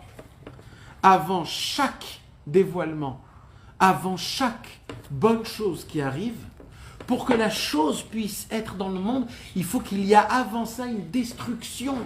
La destruction crée la délivrance, la solution. La solution ne peut pas naître quand il n'y a pas de destruction. La destruction, c'est le commencement de la délivrance. C'est forcé que ce soit le Beth Amikdash Hein? de les détruire. Moi, je dis ça, le Maboul, quand il y a le Maboul, après il y a le quatrième fils de Noir. Ouais. Et c'était ma chère en fait. Qui? Le quatrième fils, on dit que les 4 fils, ça faisait Menachem aussi. Je sais pas. Je connais pas ça. C'est ça qui lui a castré. Tu vois. Je connais pas. C'est après la destruction, comme tu dis, ma boule. Ouais, je sais pas. Il faudrait voir là-bas. En tout cas, il y a un chidouche qui est énorme, c'est quoi? C'est que pour améliorer la chose, je vais te donner un exemple, d'accord? Je vous l'ai déjà donné cet exemple. Imagine-toi un homme, dans sa vie, tout va bien. D'accord? Tout va bien. Tout va comme il faut, tout est normal. Il a une vie pépère comme chacun, va au boulot, il gagne sa paye, fait Shabbat, tout normal. Voilà. Maintenant, Hachem, il voit que dans ce juif-là, il y a une puissance monumentale. Mais le pauvre, ce juif-là, il vit une vie de pépère. Et il voit Hachem, Chas v'Shalom, que pour que sa puissance sorte de son cœur, il faut faire un vrai... Une belle balayette. Voilà. Alors, Chas v'Shalom, Chas v'Shalom. Alors, qu'est-ce qui se passe, Chas v'Shalom? D'un coup, il a une maladie, on lui dit, il te reste 3 mois. Après, sa femme, elle tombe malade, il perd un enfant, son travail. Et là, il n'en peut plus, il se dit, mais qu'est-ce qui m'arrive? Et là, il y a un truc qui se passe, il change complètement, il se met dans sa tête qu'il va faire ça et ça. Tu sais, on voit des gens qui ont perdu des enfants ou des trucs comme ça, et depuis ce jour-là, ils ont pris sur eux de faire quelque chose, que cette chose-là, en fin de compte, ça fait plein de bien dans le monde. Ça aide, ça fait de la Gmilut Rasadim. Un monsieur, il est mort au nom de son fils, il a fait des Gmilut Rasadim, donner des paniers de Shabbat. Cet homme-là, si ça ne serait pas arrivé, il n'aurait pas donné les paniers de Shabbat. Mais comment on lui a sorti ces paniers de Shabbat-là qu'il a fait? C'est à travers une situation qui est dure, mais ça lui a fait faire sortir. C'est grâce à ça qu'il a découvert qui il est. Mais ça, les amis, c'est parce que nous, on est des têtus. Si on fait des doutes tous les jours, on n'a pas besoin Hachem qui nous arrive des choses. Pourquoi? Parce qu'on dit Hachem, fais-le sortir. On le parle déjà tous les jours. C'est pas qu'on n'est pas... on le dit, donc ça n'arrive pas normalement. Mais ça arrive à quand? Des gens, malheureusement, on est des têtus. On est des têtus. Donc, qu'est-ce qui s'est passé? Il dit le Maharal de Prague. Il dit, pour que le Mashiach, il arrive, il fallait pour ça une catastrophe énorme. C'est quoi la catastrophe énorme? C'est que le Beth Amikdash soit détruit. Et qu'est-ce qui se passe quand le Beth Amikdash soit détruit? C'est pas juste le Beth Amikdash, c'est que nous, on est en Avelout pendant des millénaires. On va faire Tisha B'Av en Avelout. C'est que pendant ce temps-là, on a perdu notre Sadikim. Pendant ce temps-là, on a perdu Eretz Israël. Pendant ce temps-là, on a perdu notre force, nos tribus, nos rois, notre argent, notre famille, notre terre. On a été éparpillés, re-éparpillés, jetés, rejetés dans le monde en entier pendant 2000 ans. Vous savez qu'est-ce qui se passe pendant 2000 ans quand un peuple il est rejeté? On ne sait plus qui on est, on recopie tout des autres. Et vous savez ce qui se passe? Tout ça, c'est fait pourquoi? C'est pour qu'on arrive à un moment et on dit mais c'est quand que Mashiach il arrive? Et là, on crée quelque chose que ce qu'on n'avait pas à l'époque. Maintenant, cette chose-là, il était venu à travers quoi? À travers une catastrophe. Il dit le Maharal de Prague, nous, on voit les catastrophes comme une catastrophe. C'est faux. Toute catastrophe qui vient, c'est un commencement de délivrance. Parce que tant qu'il n'y a pas la catastrophe, il ne se passe rien. Un homme, il peut habiter dans une maison et il paye tous les mois Srar Dira. Et maintenant, Hachem, il veut que ce mec, il se bouge. Mais il ne se bouge pas, le mec. Alors, qu'est-ce qu'il va lui faire, Hachem? Il va lui faire appeler le Balabait, qui va lui dire, Balabait, écoute, il faut que tu te barres dans 3 mois parce que moi, j'ai vendu la maison. Alors lui, il va se dire, mais où je vais faire? Où je vais faire? Et là, il appelle partout, etc. Il ne trouve pas. Oh là là, et là, il commence à bouger. Qu'est-ce qu'il faut le faire? Et il dit, j'achète une maison. Et voilà, le monsieur, il achète une maison. Comment il a acheté une maison? Grâce à quoi? Parce qu'on l'a mis dehors, parce qu'on l'a mis dans 3 mois. Donc en fait, comment Kadosh Baruch Hu, il nous amène dans l'endroit? Au moment où je t'enlève la chose, tu ressens le sentiment du manque, et là je commence à apprécier la chose. Donc il dit ici le Maharal de Prague qu'en vérité, tout le Inyan de Tisha B'Av, le jour même où le Beth Amikdash il a été détruit, le jour même le Mashiach il est né. Pourquoi? Parce que le Mashiach ne pouvait pas naître avant, parce qu'avant on ne le voulait pas le Mashiach, on n'avait pas besoin du Mashiach. Par contre, quand le Beth Amikdash il est détruit, là je le veux le Mashiach. Un autre exemple. Nous, dans notre vie, on essaye, chacun, il fait la prière, il fait Shabbat, il fait des trucs comme ça. Et des fois, ça nous arrive, Chas v'Shalom, de tomber dans une faute qui est très grave. Qu'on n'a pas l'habitude de tomber dans cette faute-là. Et quand on tombe dans cette faute-là, ça nous fait un zaazoua, ça nous fait comment on dit, hein, un électrochoc, comment je me suis sali là-bas, comment? Il dit, Rabbeinu, si tu es sage, si tu es malin, tu vas comprendre en fait la voix, comment Hachem, en fait, il t'appelle à travers cette faute. Pourquoi? Parce que vu que tu as fauté cette faute-là, tu vas dire, là, il faut que je commence à me prendre en main, là. Parce que là, je me laisse un peu trop, là. En fait, donc, il dit, Rabbi Nachman, donc cette faute-là, en fait, c'était quoi? C'était comme une claque qu'on te donne pour te réveiller, pour te dire, oh, réveille-toi, ce qui se passe. Et il dit, Rabbeinu, malheureusement, si tu ne te réveilles pas la première fois, tu vas tomber encore et encore et encore, jusqu'à que tu te réveilles, que tu dis, en fait, je tombe pas parce que je suis naze, je tombe parce qu'il faut que je me réveille, parce que à travers tous les endroits où je suis tombé, à travers tous les endroits où j'ai fauté, où j'ai détruit, Akadosh Baruch Hu, il me prépare une vraie Yeshua, c'est-à-dire que derrière ça va venir une Teshuvah, derrière ça va venir toute une nouvelle chose. Et là, on comprend l'histoire dans la Gemara.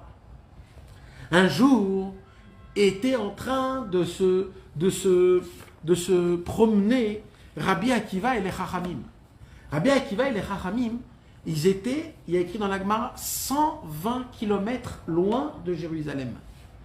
Et à 120 km loin de Jérusalem, Rabbi Akiva et les Chachamim entendaient les fêtes que les Romains faisaient à Jérusalem même. Les tambours, les trucs. Tous les Chachamim, ils ont commencé à pleurer.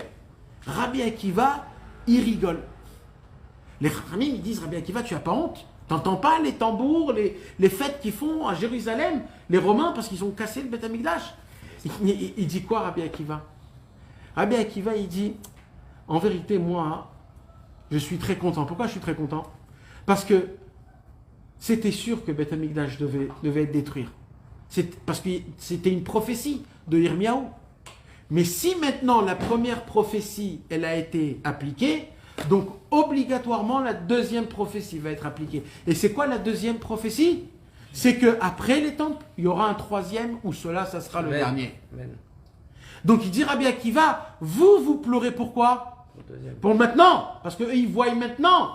Mais moi, comme je vois plus loin, donc moi je rigole.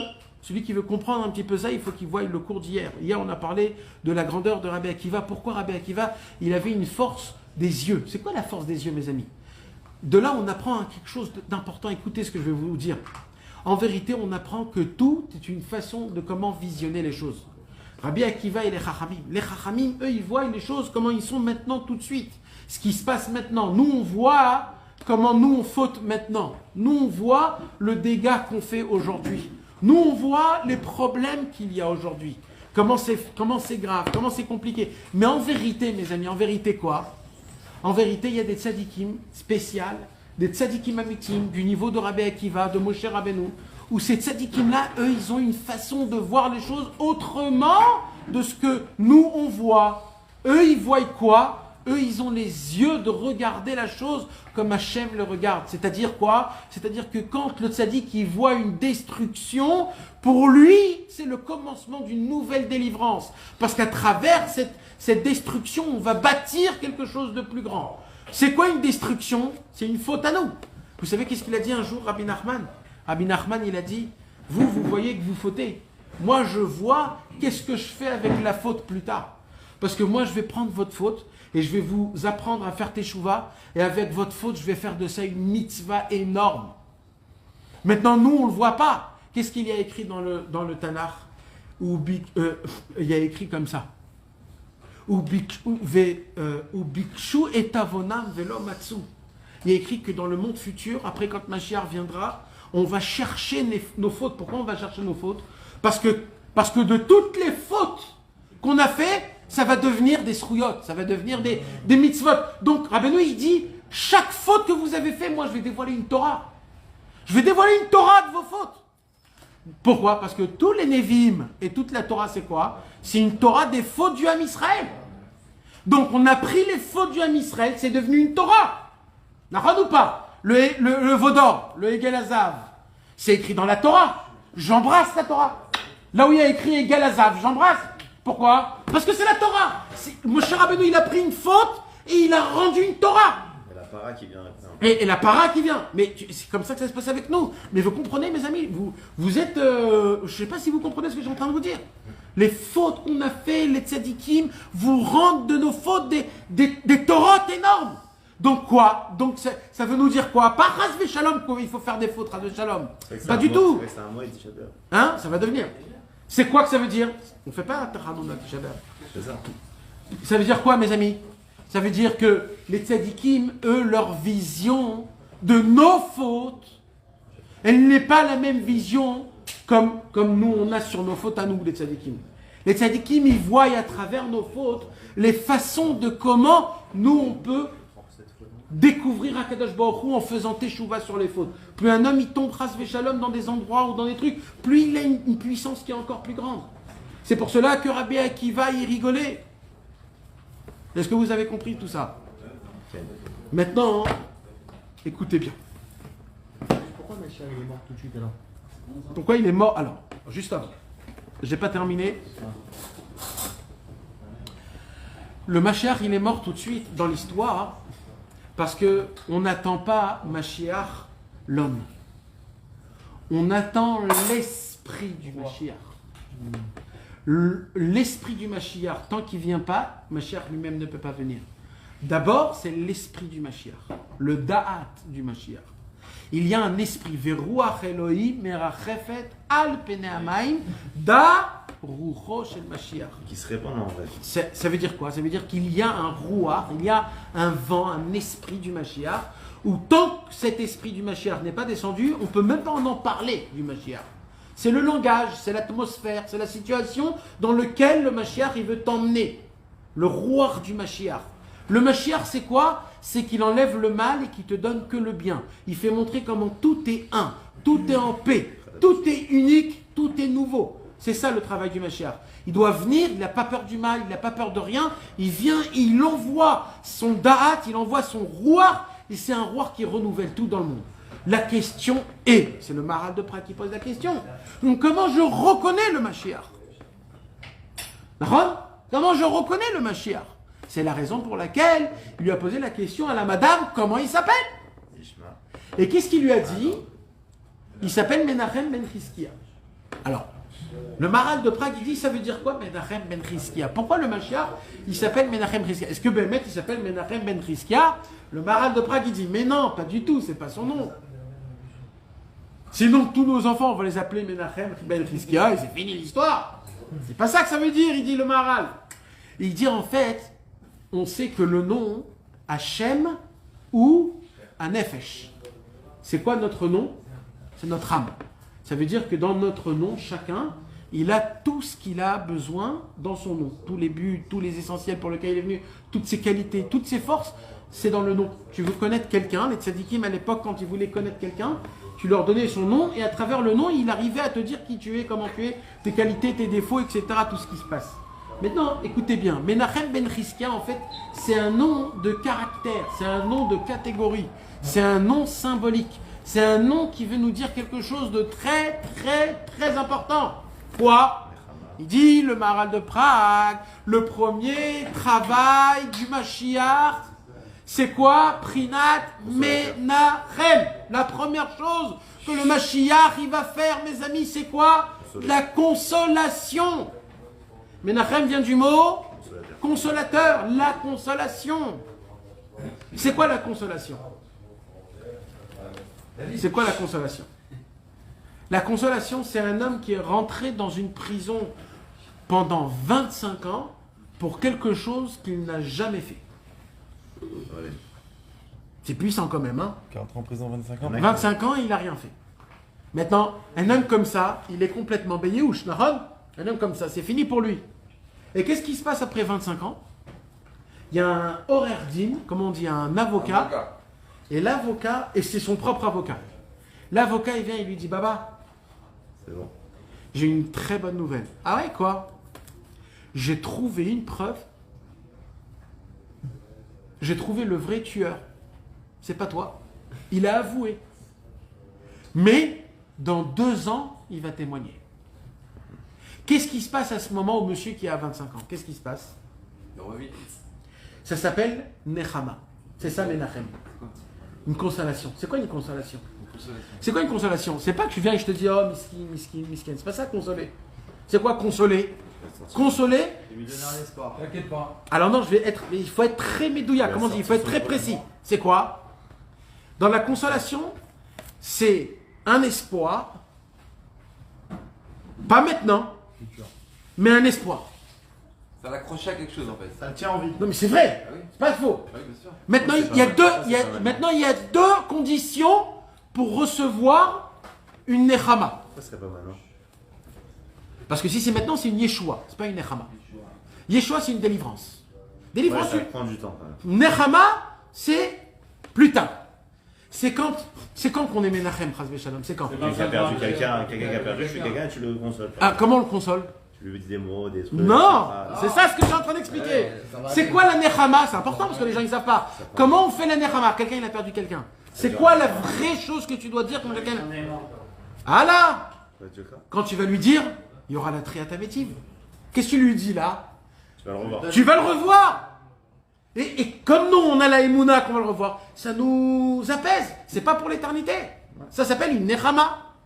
D'accord ou pas? Maintenant, quand tu viens un mec qui est en tôle, d'accord? Pour lui, il va mourir dans cette tôle. Tu viens et tu lui dis, écoute, on a trouvé le tueur, le gars. Il a dit, c'est lui. Pour recevoir la nechama, écoutez, mes amis, c'est tellement important. Pour recevoir la nechama, il faut deux conditions. Un, de croire dans la nechama, de croire Dans le consolateur.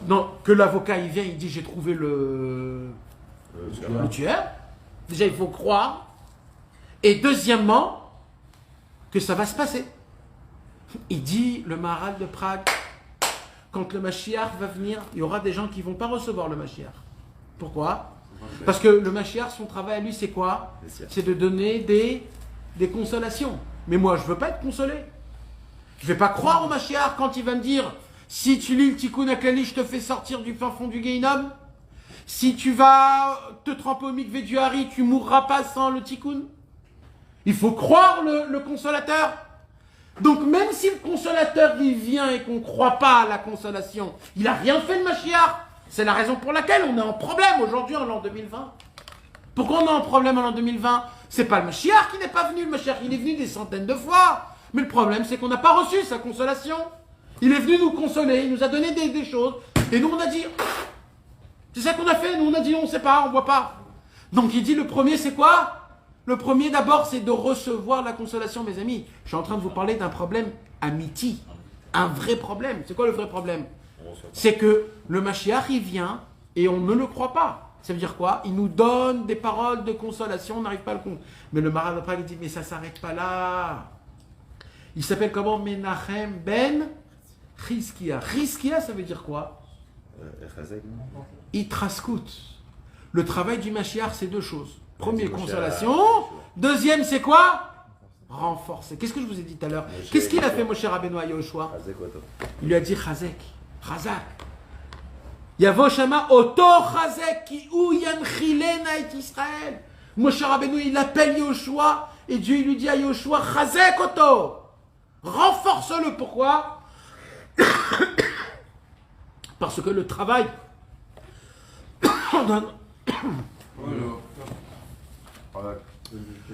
C'est pour ça qu'il a dit à Rabbi Nathan, il y a des cuillères de consolation. C'est quoi qu'il a dit? Il a dit sur chaque cuillère d'éveillement, il faut des marmites de renforcement. Comme ça il a dit, c'est une vraie parole. Parce qu'il y a des paroles d'éveillement. C'est quoi les paroles d'éveillement? Réveille-toi, sois fort, avance, c'est très grave comme ça. Et il y a les paroles de renforcement, c'est pas grave, tout est bien. Alors Rabbeinu il a dit c'est bien les paroles d'éveillement, mais un tout petit peu. C'est comme du sel, il ne faut pas mettre beaucoup. Par contre, la soupe, ça, donne-moi en plein. Le travail du Mashiach, c'est deux choses, mes amis. C'est quoi? Comment on peut reconnaître le Mashiach? Il a deux qualités et c'est les seules qualités et c'est le plus important qu'on a besoin. Menachem, c'est quoi Menachem? C'est le consolateur, il doit nous donner des paroles de consolation. Consolation sur quoi, mes amis? Mes amis, je vais être franc avec vous, hein. On ne va pas passer par le... Il est déjà 11h. Normalement, on a terminé maintenant le cours. Je ne peux pas terminer tout de suite le cours. On est loin, Non, je peux pas, j'ai un problème, parce que vous n'avez pas encore compris là où je veux en venir. Vous n'avez pas compris de quoi je vous parle. Là, je suis en train de vous parler d'un vrai Inyan. Là, je suis en train de vous parler que le Mashiach ne viendra pas, même après 6000 ans. Hein. Il ne viendra pas. Quand c'est la situation, là maintenant, elle continue, il ne viendra pas, même en l'an 6000, en l'an 7000, il ne viendra pas. Pourquoi il ne viendra pas? Parce que le problème, il ne change pas. On ne veut pas entendre les consolations du Mashiach. Mais pire que ça, on ne sait même pas pourquoi il doit nous consoler. Ouais, parce qu'on a fait Youch. On doit nous consoler sur quoi? Sur nos fautes et sur notre désespoir et sur notre manque d'émouna. Il doit nous consoler au fait que j'essaye d'être un bon juif et j'arrive pas. Que j'essaye de garder le Shmirat Habrit et j'arrive pas. J'essaye d'être propre partout, j'essaye d'avoir une... Je n'arrive pas. Je veux faire Khatzot, j'arrive pas. Une bonne doute, j'arrive pas. Je veux avoir de la Emouna, j'arrive pas. J'ai un problème. Et alors, qu'est-ce qui se passe? Je désespère. Alors, je désespère pas complètement, parce que j'ai la Emouna, mais je suis là, en train de manger des choux avec du thon, en train de manger des éclairs au chocolat, et boire de l'orgeat. Et je suis hyper content avec ça. Ça y est, pas d'argent. Non mais c'est vrai ou faux, les gars? Mais nous, quelle est où la Nechama? Alors, attends. Déjà, pourquoi tu dois avoir de la Nechama? Quand on donne de la Nechama, on donne à qui la Nechama? À un homme qui est perdu. Déjà, il faut que nous, on soit perdus. Nous, on croit qu'on n'est pas du tout perdus, nous. Le Rabbeinu, il vient, il t'apprend, frère. Sache que tu es dans un vrai problème. Tu sens mauvais, tu pues, tu es sale et tu es malade, il dit Rabbeinu. Tu as toutes les catégories pourries. Alors, je dois chercher la Nechama. Ah, là, mes amis, réveillez-vous. Il faut chercher la Nechama. Il faut dire Hachem, console-moi parce que je suis dans une situation de caca. Je suis dans mon lit, je suis perdu, j'ai pas de simcha. Mon Shabbat, il n'est pas besimcha. J'ai besoin de Nechama, de consolation. Et là, Rabbeinu, il te dit, et là, Hachem Idbar, il te dit, ah, tu t'es réveillé. Mazal Tov, Mazal Tov. Tu veux chercher de la Nechama? Ok, pas de problème. Alors déjà, je t'ai envoyé un qui s'appelle Nachman. C'est quoi Nachman? Nachman, c'est pas un consolateur, c'est la consolation. Racine de... Menachem, c'est consolateur, je suis consolateur. Nachman, c'est la consolation. Elle-même, la consolation elle-même. C'est elle-même la consolation. Rabbeinu Akadosh, Rabbi Nachman, c'est pas pour rien qu'il s'appelle Nachman. Quand il est né, Rabbi Nachman, on a dit sur Rabbeinu, Ze yenachamenu mimasenu. Yenachamenu, il y a le mot Nachman. Dans le mot Nachman, c'est quoi? C'est que, je dis pas que Rabbeinu, c'est lui le Nachman. Personne ne peut rien dire sur rien. Mais ce que nous, on peut dire à travers Rabbeinu, c'est ce que Rabbeinu lui-même, il a dit sur lui-même. Qu'est-ce qu'il a dit Rabbeinu sur lui-même? Rabbeinu, il a dit, je ne suis pas descendu pour moi. Je suis descendu pour vous. Moi, je ne dois rien faire pour moi dans le ciel. Par contre, mon travail dans ce monde-ci, c'est pour vous. Je suis venu pour vous réparer, pour vous enlever, pour vous donner des paroles de consolation. Le désespoir n'existe pas, le monde est un pont très étroit, n'ayez pas peur. Si tu crois que tu peux casser, tu peux aussi construire. Et ainsi de suite. Il nous donne des paroles, c'est pas grave, pense que le bien. Il nous donne des consolations. C'est quoi la consolation, mes amis? Écoutez bien, la consolation, c'est pas une solution. On a dit, la consolation, c'est quoi?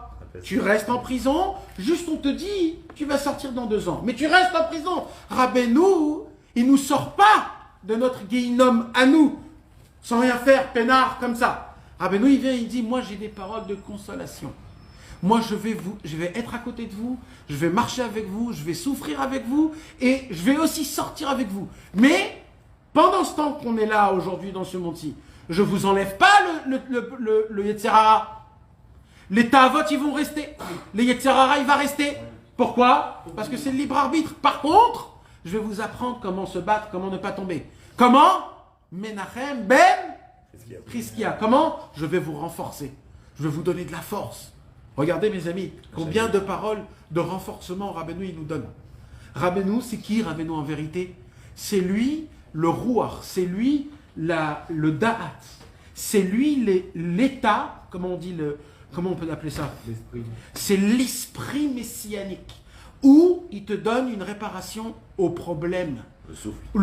Le Gamabrit, la Tfila, la Simcha, la Emouna.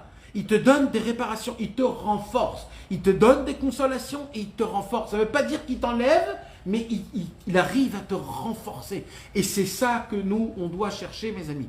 On doit chercher des paroles de consolation et on doit chercher des paroles de renforcement.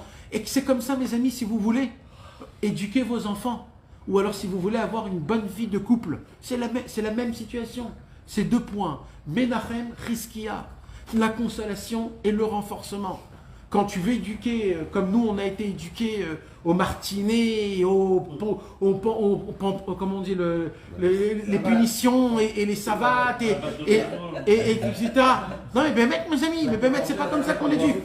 On éduque avec de l'amour, avec du renforcement. Renforcez vos enfants.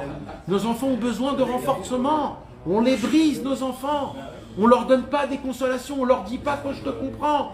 Quand nos enfants ils cassent toute la baraque, il faut venir, il faut leur dire je te comprends mon fils. Je comprends pourquoi tu fais ça. Moi aussi à ta place je l'aurais fait. Mais tu as la force de te tenir. Menachem Chizkia. Pourquoi? Parce que le Mashiach, comment il va nous éduquer à nous, mes amis? Comment il va nous éduquer? Qu'est-ce que vous croyez qu'il va faire? Abracadabra, on va changer? Il va nous mater, le Mashiach. Comment il va nous mater? Consolation, renforcement. C'est ça, c'est ce qui se passe dans le Chumash Dvarim. Qu'est-ce qu'il y a dans le Chumash Dvarim? Consolation. C'est quoi la consolation? Moshe Rabbeinu, il vient et il dit, Moshe Rabbeinu, regardez.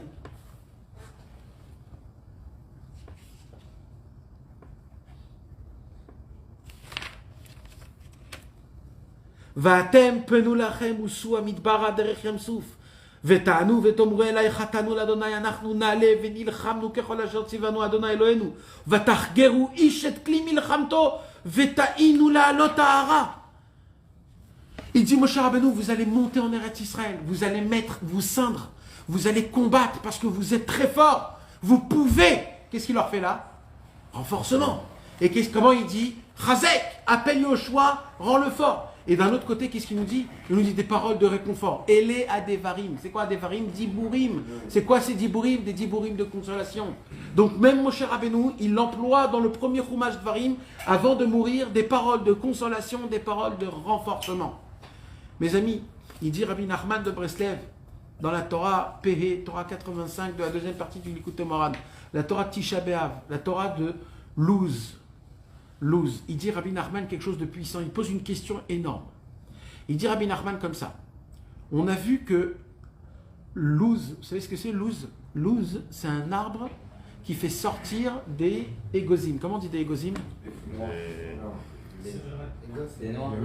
Des noix. D'accord? Vous savez combien de temps ça prend au moment où la fleur elle sort jusqu'à que le noix il crée? Combien de temps ça prend? 21 jours. Combien de temps ça prend pour un œuf de pondre? 21 jours. Combien de temps il y a entre Yud Zayin Betamuz et Tisha B'Av? 21 jours. Et il dit Rabbeinu, les trois, ils sont connectés. Un, ça donne une explication à l'autre. Il dit Rabbi Nachman, c'est la raison pour laquelle à Tisha B'Av, on mange un œuf assis par terre. Pourquoi? De la même façon que l'œuf, il est né à 21 jours et que Tisha B'Av, c'est le 21e jour. De la même façon, le louz, c'est quoi le louz? On a dit, c'est l'arbre qui donne les noix. Mais aussi, louz veut dire quoi? Jérusalem. Non. Louz aussi veut dire le... Ah oui, l'os.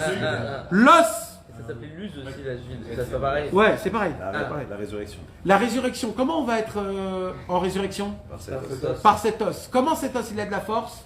Il est incassable. Seouda Révit. Tout celui qui mange Seouda Révit, il donne de la force à cet os. Qu'est-ce qui va se passer quand on va être dans le cercueil?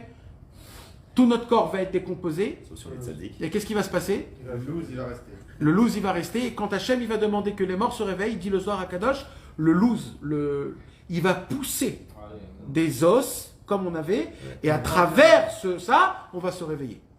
Donc, il dit Rabbeinu, donc, louz, c'est quoi? Louz, Nechama. c'est la Nechama. Pourquoi c'est la Nechama? On a dit c'est quoi la Nechama? Résurrection. C'est quand les morts se réveillent. Donc, si louz, ça fait 21 jours, et l'œuf, c'est aussi 21 jours, il dit Rabbeinu, quand on mange l'œuf à Tisha B'Av, avant Tisha B'Av, en fait, c'est un signe de quoi? Il dit Rabbeinu, c'est un signe de Nechama, c'est un signe de consolation. Je me rappelle que l'œuf ressemble au louz, parce que 21 jours, 21 jours. De la même façon qu'on va se réveiller dans la résurrection, pareil, on mange le. Et là, il vient Rabbi Nathan, il pose une question énorme, mais pas du tout. Dans la halakha, il y a écrit qu'il faut manger l'œuf pour raison de avelout, de deuil, pas de nechama. Comment Rabbeinu il dit que l'œuf c'est pour la Nechama, et dans la Halacha il y a écrit que l'œuf c'est pour la Velout? Ouais, aussi, là, C'est ça pour revient. ça que c'est pour la véloute. J'ai pas compris. La On vélo, c'est mange aussi l'œuf dans ça. la véloute pour justement consoler. Non! Le rond, il revient. La Halacha, tu manges, pourquoi? Parce que le monde il est rond. Un jour t'es là, un jour t'es là. Ça s'arrête là. Ouais, il est Nechama. Rabbeinu il vient, il parle pas de Bichlal, de la Velout, pas du tout, pas du tout. Rabbeinu il vient comme si il connaissait pas ce Shulchan Aruch et il te dit pas du tout. L'œuf tu le manges, pourquoi? Il dit Rabbeinu parce que ça nous rappelle le louz c'est le ça c'est la Tratamitim, c'est ça la Nechama. Rabbi Nathan il vient dans Ilchot Betzim Halacha et Likuta Halachot et il dit un chidouche énorme. Qu'est-ce qu'il dit? Il dit l'œuf il devient une nechama, l'œuf il devient une consolation quand avant, pendant 3 semaines, t'étais dans la Havelout, t'as supporté la Havelout, t'étais là où il faut. Après que t'as supporté la Havelout, après que t'étais pendant 3 semaines en deuil, t'étais pas bien, t'as pleuré, t'as fait tikkun khatsat la journée, après, l'œuf il devient une nechama. Par contre, si tu n'as pas fait tout ce qu'il faut, si tu n'es pas été dans la destruction, si tu n'as pas vécu les problèmes, les issourim, l'œuf, il restera la Havelout. Pourquoi il dit Rabbeinu? Il dit Rabbeinu parce que pour goûter la délivrance, il faut être dans l'exil. Si tu n'es pas dans l'exil, il n'y a pas de délivrance. Il dit Rabbeinu, si tu veux ressentir c'est quoi Tisha B'Av, alors avant Tisha B'Av, pendant 3 semaines, mets-toi en deuil.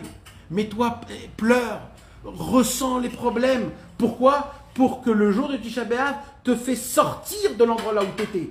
Est-ce que vous comprenez ce que je suis en train de vous dire? Rabbeinu nous dévoile que le problème, le mal, tout ce qu'on appelle, tout ce qu'on veut qui part, il dit Rabbeinu en vérité, c'est ça qui crée la délivrance. Plus c'est compliqué, plus ça va être puissant.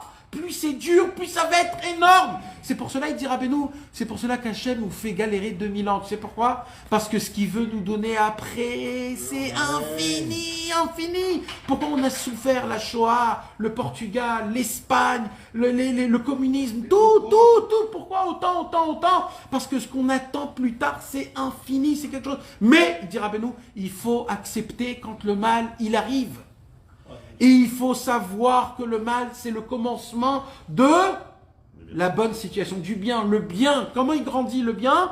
À travers de combien tu es prêt à accepter le mal. Oui, il n'y a pas de paix sans guerre, ça joue. Et malhasod. Et comment on fait alors pour tenir... Alors, comment on fait pour tenir le mal? C'est ça la grande question. Comment on fait pour tenir le mal? Menachem ben Chizkia. On a besoin de consolation et renforcement. C'est qui nous donne la consolation et le renforcement pendant le moment où c'est avant la Géoula? C'est le Tzadik Emet. Il vient, il nous dévoile toutes les paroles, où il nous dit avancez, continuez. Donc, résumé, mes amis, si on veut ressentir le vrai Tisha B'Av, ça veut dire quoi? Qu'on puisse s'en sortir à Tisha B'Av, de ne pas tomber dans le désir. Alors c'est dès maintenant, il faut dès maintenant se mettre en deuil. C'est pour cela qu'il y a des halachot où il ne faut pas entendre la musique, il ne faut pas se laver, il ne faut pas changer des habits, il ne faut pas manger de viande. C'est quoi ces halachot là? C'est le minimum que l'halacha il nous dit, souffre un petit peu pour que tu puisses ressentir une Géoula. Oui, il verra bien attention. Et on voit que les grands tzadikim, pendant Tisha B'Av, c'était le moment le plus élevé possible. On raconte que Rabbi Nathan il descendait dans sa cave et depuis Chatzot Hayom avant, depuis le Chatzot Hayom avant Tisha B'Av jusqu'à Chatzot Hayom après Tisha B'Av. Et Rabbi Nathan il disait je me permets une fois dans l'année de me lâcher. Je sors pas. Une fois dans l'année, je me lâche réellement. Toute l'année, il y a une chose que je me tais. C'est quoi? C'est combien je me languis de Rabbi Nachman. Toute l'année, je le cache. Toute l'année. Toute l'année, je fais comme si tout est bien, tout est ok. Personne ne sait combien je souffre de manque de Rabbeinu. Un jour dans l'année, je me lâche. Ça Tisha B'Av, je descends dans ma cave et là, j'éclate et je crie et je pleure et je sanglante. Jusqu'à quand? Jusqu'à que Rabbeinu lui-même, il vient me voir. Et quand je vois sa tête, je me permets de sortir. Si je ne le vois pas, je ne sors pas. Dès que je vois sa face, je peux ressortir. Pourquoi je peux ressortir? Parce que Rabbi Nachman, c'est qui? C'est le Nachman. C'est quoi Nachman? C'est le consolateur. Donc quand il voit la consolation, il est consolé. Mon Tisha B'Av est terminé, je suis consolé. J'ai la force pour encore 1 an. Les paroles de Rabbeinu, c'est des paroles de consolation, mes amis. Il s'appelle Nachman, pas pour rien. C'est parce que c'est lui le consolateur. Il y a beaucoup d'autres. Il y a le Harizal, il y a le Baal Shem Tov, il y a Rabbi Shimon Bar Yochai, il y a Baruch Hashem, il y a plein de tzadikim. Mais réellement, je vous pose la question réellement. Comment est-ce que Béhémet, ces paroles, c'est des paroles de consolation ou c'est des paroles? Posez-moi la question maintenant à quelqu'un qui est son rab. Donne-moi une consolation de ton rab. Il va me dire, mais de quoi, tu te fous de ma gueule ou quoi? Moi, j'ai un ridouche de Torah à te donner. Moi, par contre, Rabbeinu, il a des consolations, des paroles de consolation. C'est ça qu'on doit chercher, mes amis. C'est ça qu'on doit prier. On doit demander à Hachem des paroles. Bevadaï. Bevadaï. Mais moi, je dépends en ce cours-là toute la vie d'un homme. Croyez-le. Hein, comme je vous ai dit, vous allez oublier de demain, tellement c'est important. Parce que l'Yetzirara, il ne veut pas que vous vous rappelez de ça. Mais il y a une chose qu'il faut que vous vous rappelez, c'est quoi? Dans votre Igbo des doutes, c'est une demande. Toute votre vie, vous devez demander une seule chose. Je veux découvrir Rabbeinu en tant qu'il me donne ces paroles de consolation et de renforcement. Et de croire dans ces paroles. Parce que si le consolateur, il vient, il te donne une bonne nouvelle, et tu ne crois pas à la bonne nouvelle, la consolation n'a pas de force. Donc de croire dans les paroles du tzaddik. Et quand le tzaddik, il vient et qu'il nous dit ça c'est bien, ça c'est pas bien, ça il faut pas, alors tout en fonction de cette chose-là. Tout ça là. Ishmael. Et est-ce que vous comprenez, mes amis, maintenant, c'est quoi la prière? C'est quoi qu'on doit attendre? Parce qu'on ne sait pas à quoi on doit s'attendre. L'essentiel, c'est de crier Mashiach, Mashiach, Mashiach. Mais de quoi on parle? Le Mashiach, c'est la consolation et la Itraskout. Nechama, Itraskout. On doit chercher la Nechama quand vous ouvrez un Likutei Moharan, quand vous ouvrez un Likutei Tfilot, un Likutei Etzot. C'est quoi que vous devez chercher dans Likutei Moharan? C'est pas le chidouche de Rabbeinu, comment il est beau. C'est la consolation. C'est la voix derrière qui te dit avance, regarde ce que tu fais. Quand tu fais des doutes, tu fais ça et ça. C'est ça qu'il faut regarder, c'est ça qu'il faut se rappeler. Si on va garder ça, on va être vraiment des vrais élèves du Mashiach. Et quand Mashiach, Béhémet, il viendra, on le reconnaîtra tout seul. C'est pas une advertence d'acheter des habits pendant la semaine. Là. Ouais. Des habits neufs, pas pour moi. Je sais pas. Tu les jettes. Non, tu les jettes. T'as déjà acheté? Ouais, je les mets. Alors tu les mets pas, tu les mets pas. Tu les mets, t'attends que c'est sorti. Tu les lèves, après tu les mets. Sans problème. Juste ne les mets pas maintenant. Les claquettes aussi, tu peux pas. Mais par contre, pourquoi Azak ou Baro. pourquoi il est né alors il a pris les morts tout de suite. On s'en fout de qu'il est mort. Le fait qu'il est né, il a créé le symbole, le fait Non mais c'était pour leur donner la consolation et après les morts. exactement, pour créer la chose. Comme le fils de Rabbeinu. C'est créé. Comme le Alors fils là, de il est Rabbeinu. là, Ouais. il est là et c'est sûr qu'il va venir. Ah, là, il est là, ça y est, il a été créé. Après mort, pas mort, c'est pas important, il est là, il existe. Son nom, il existe. C'est comme les Shivat.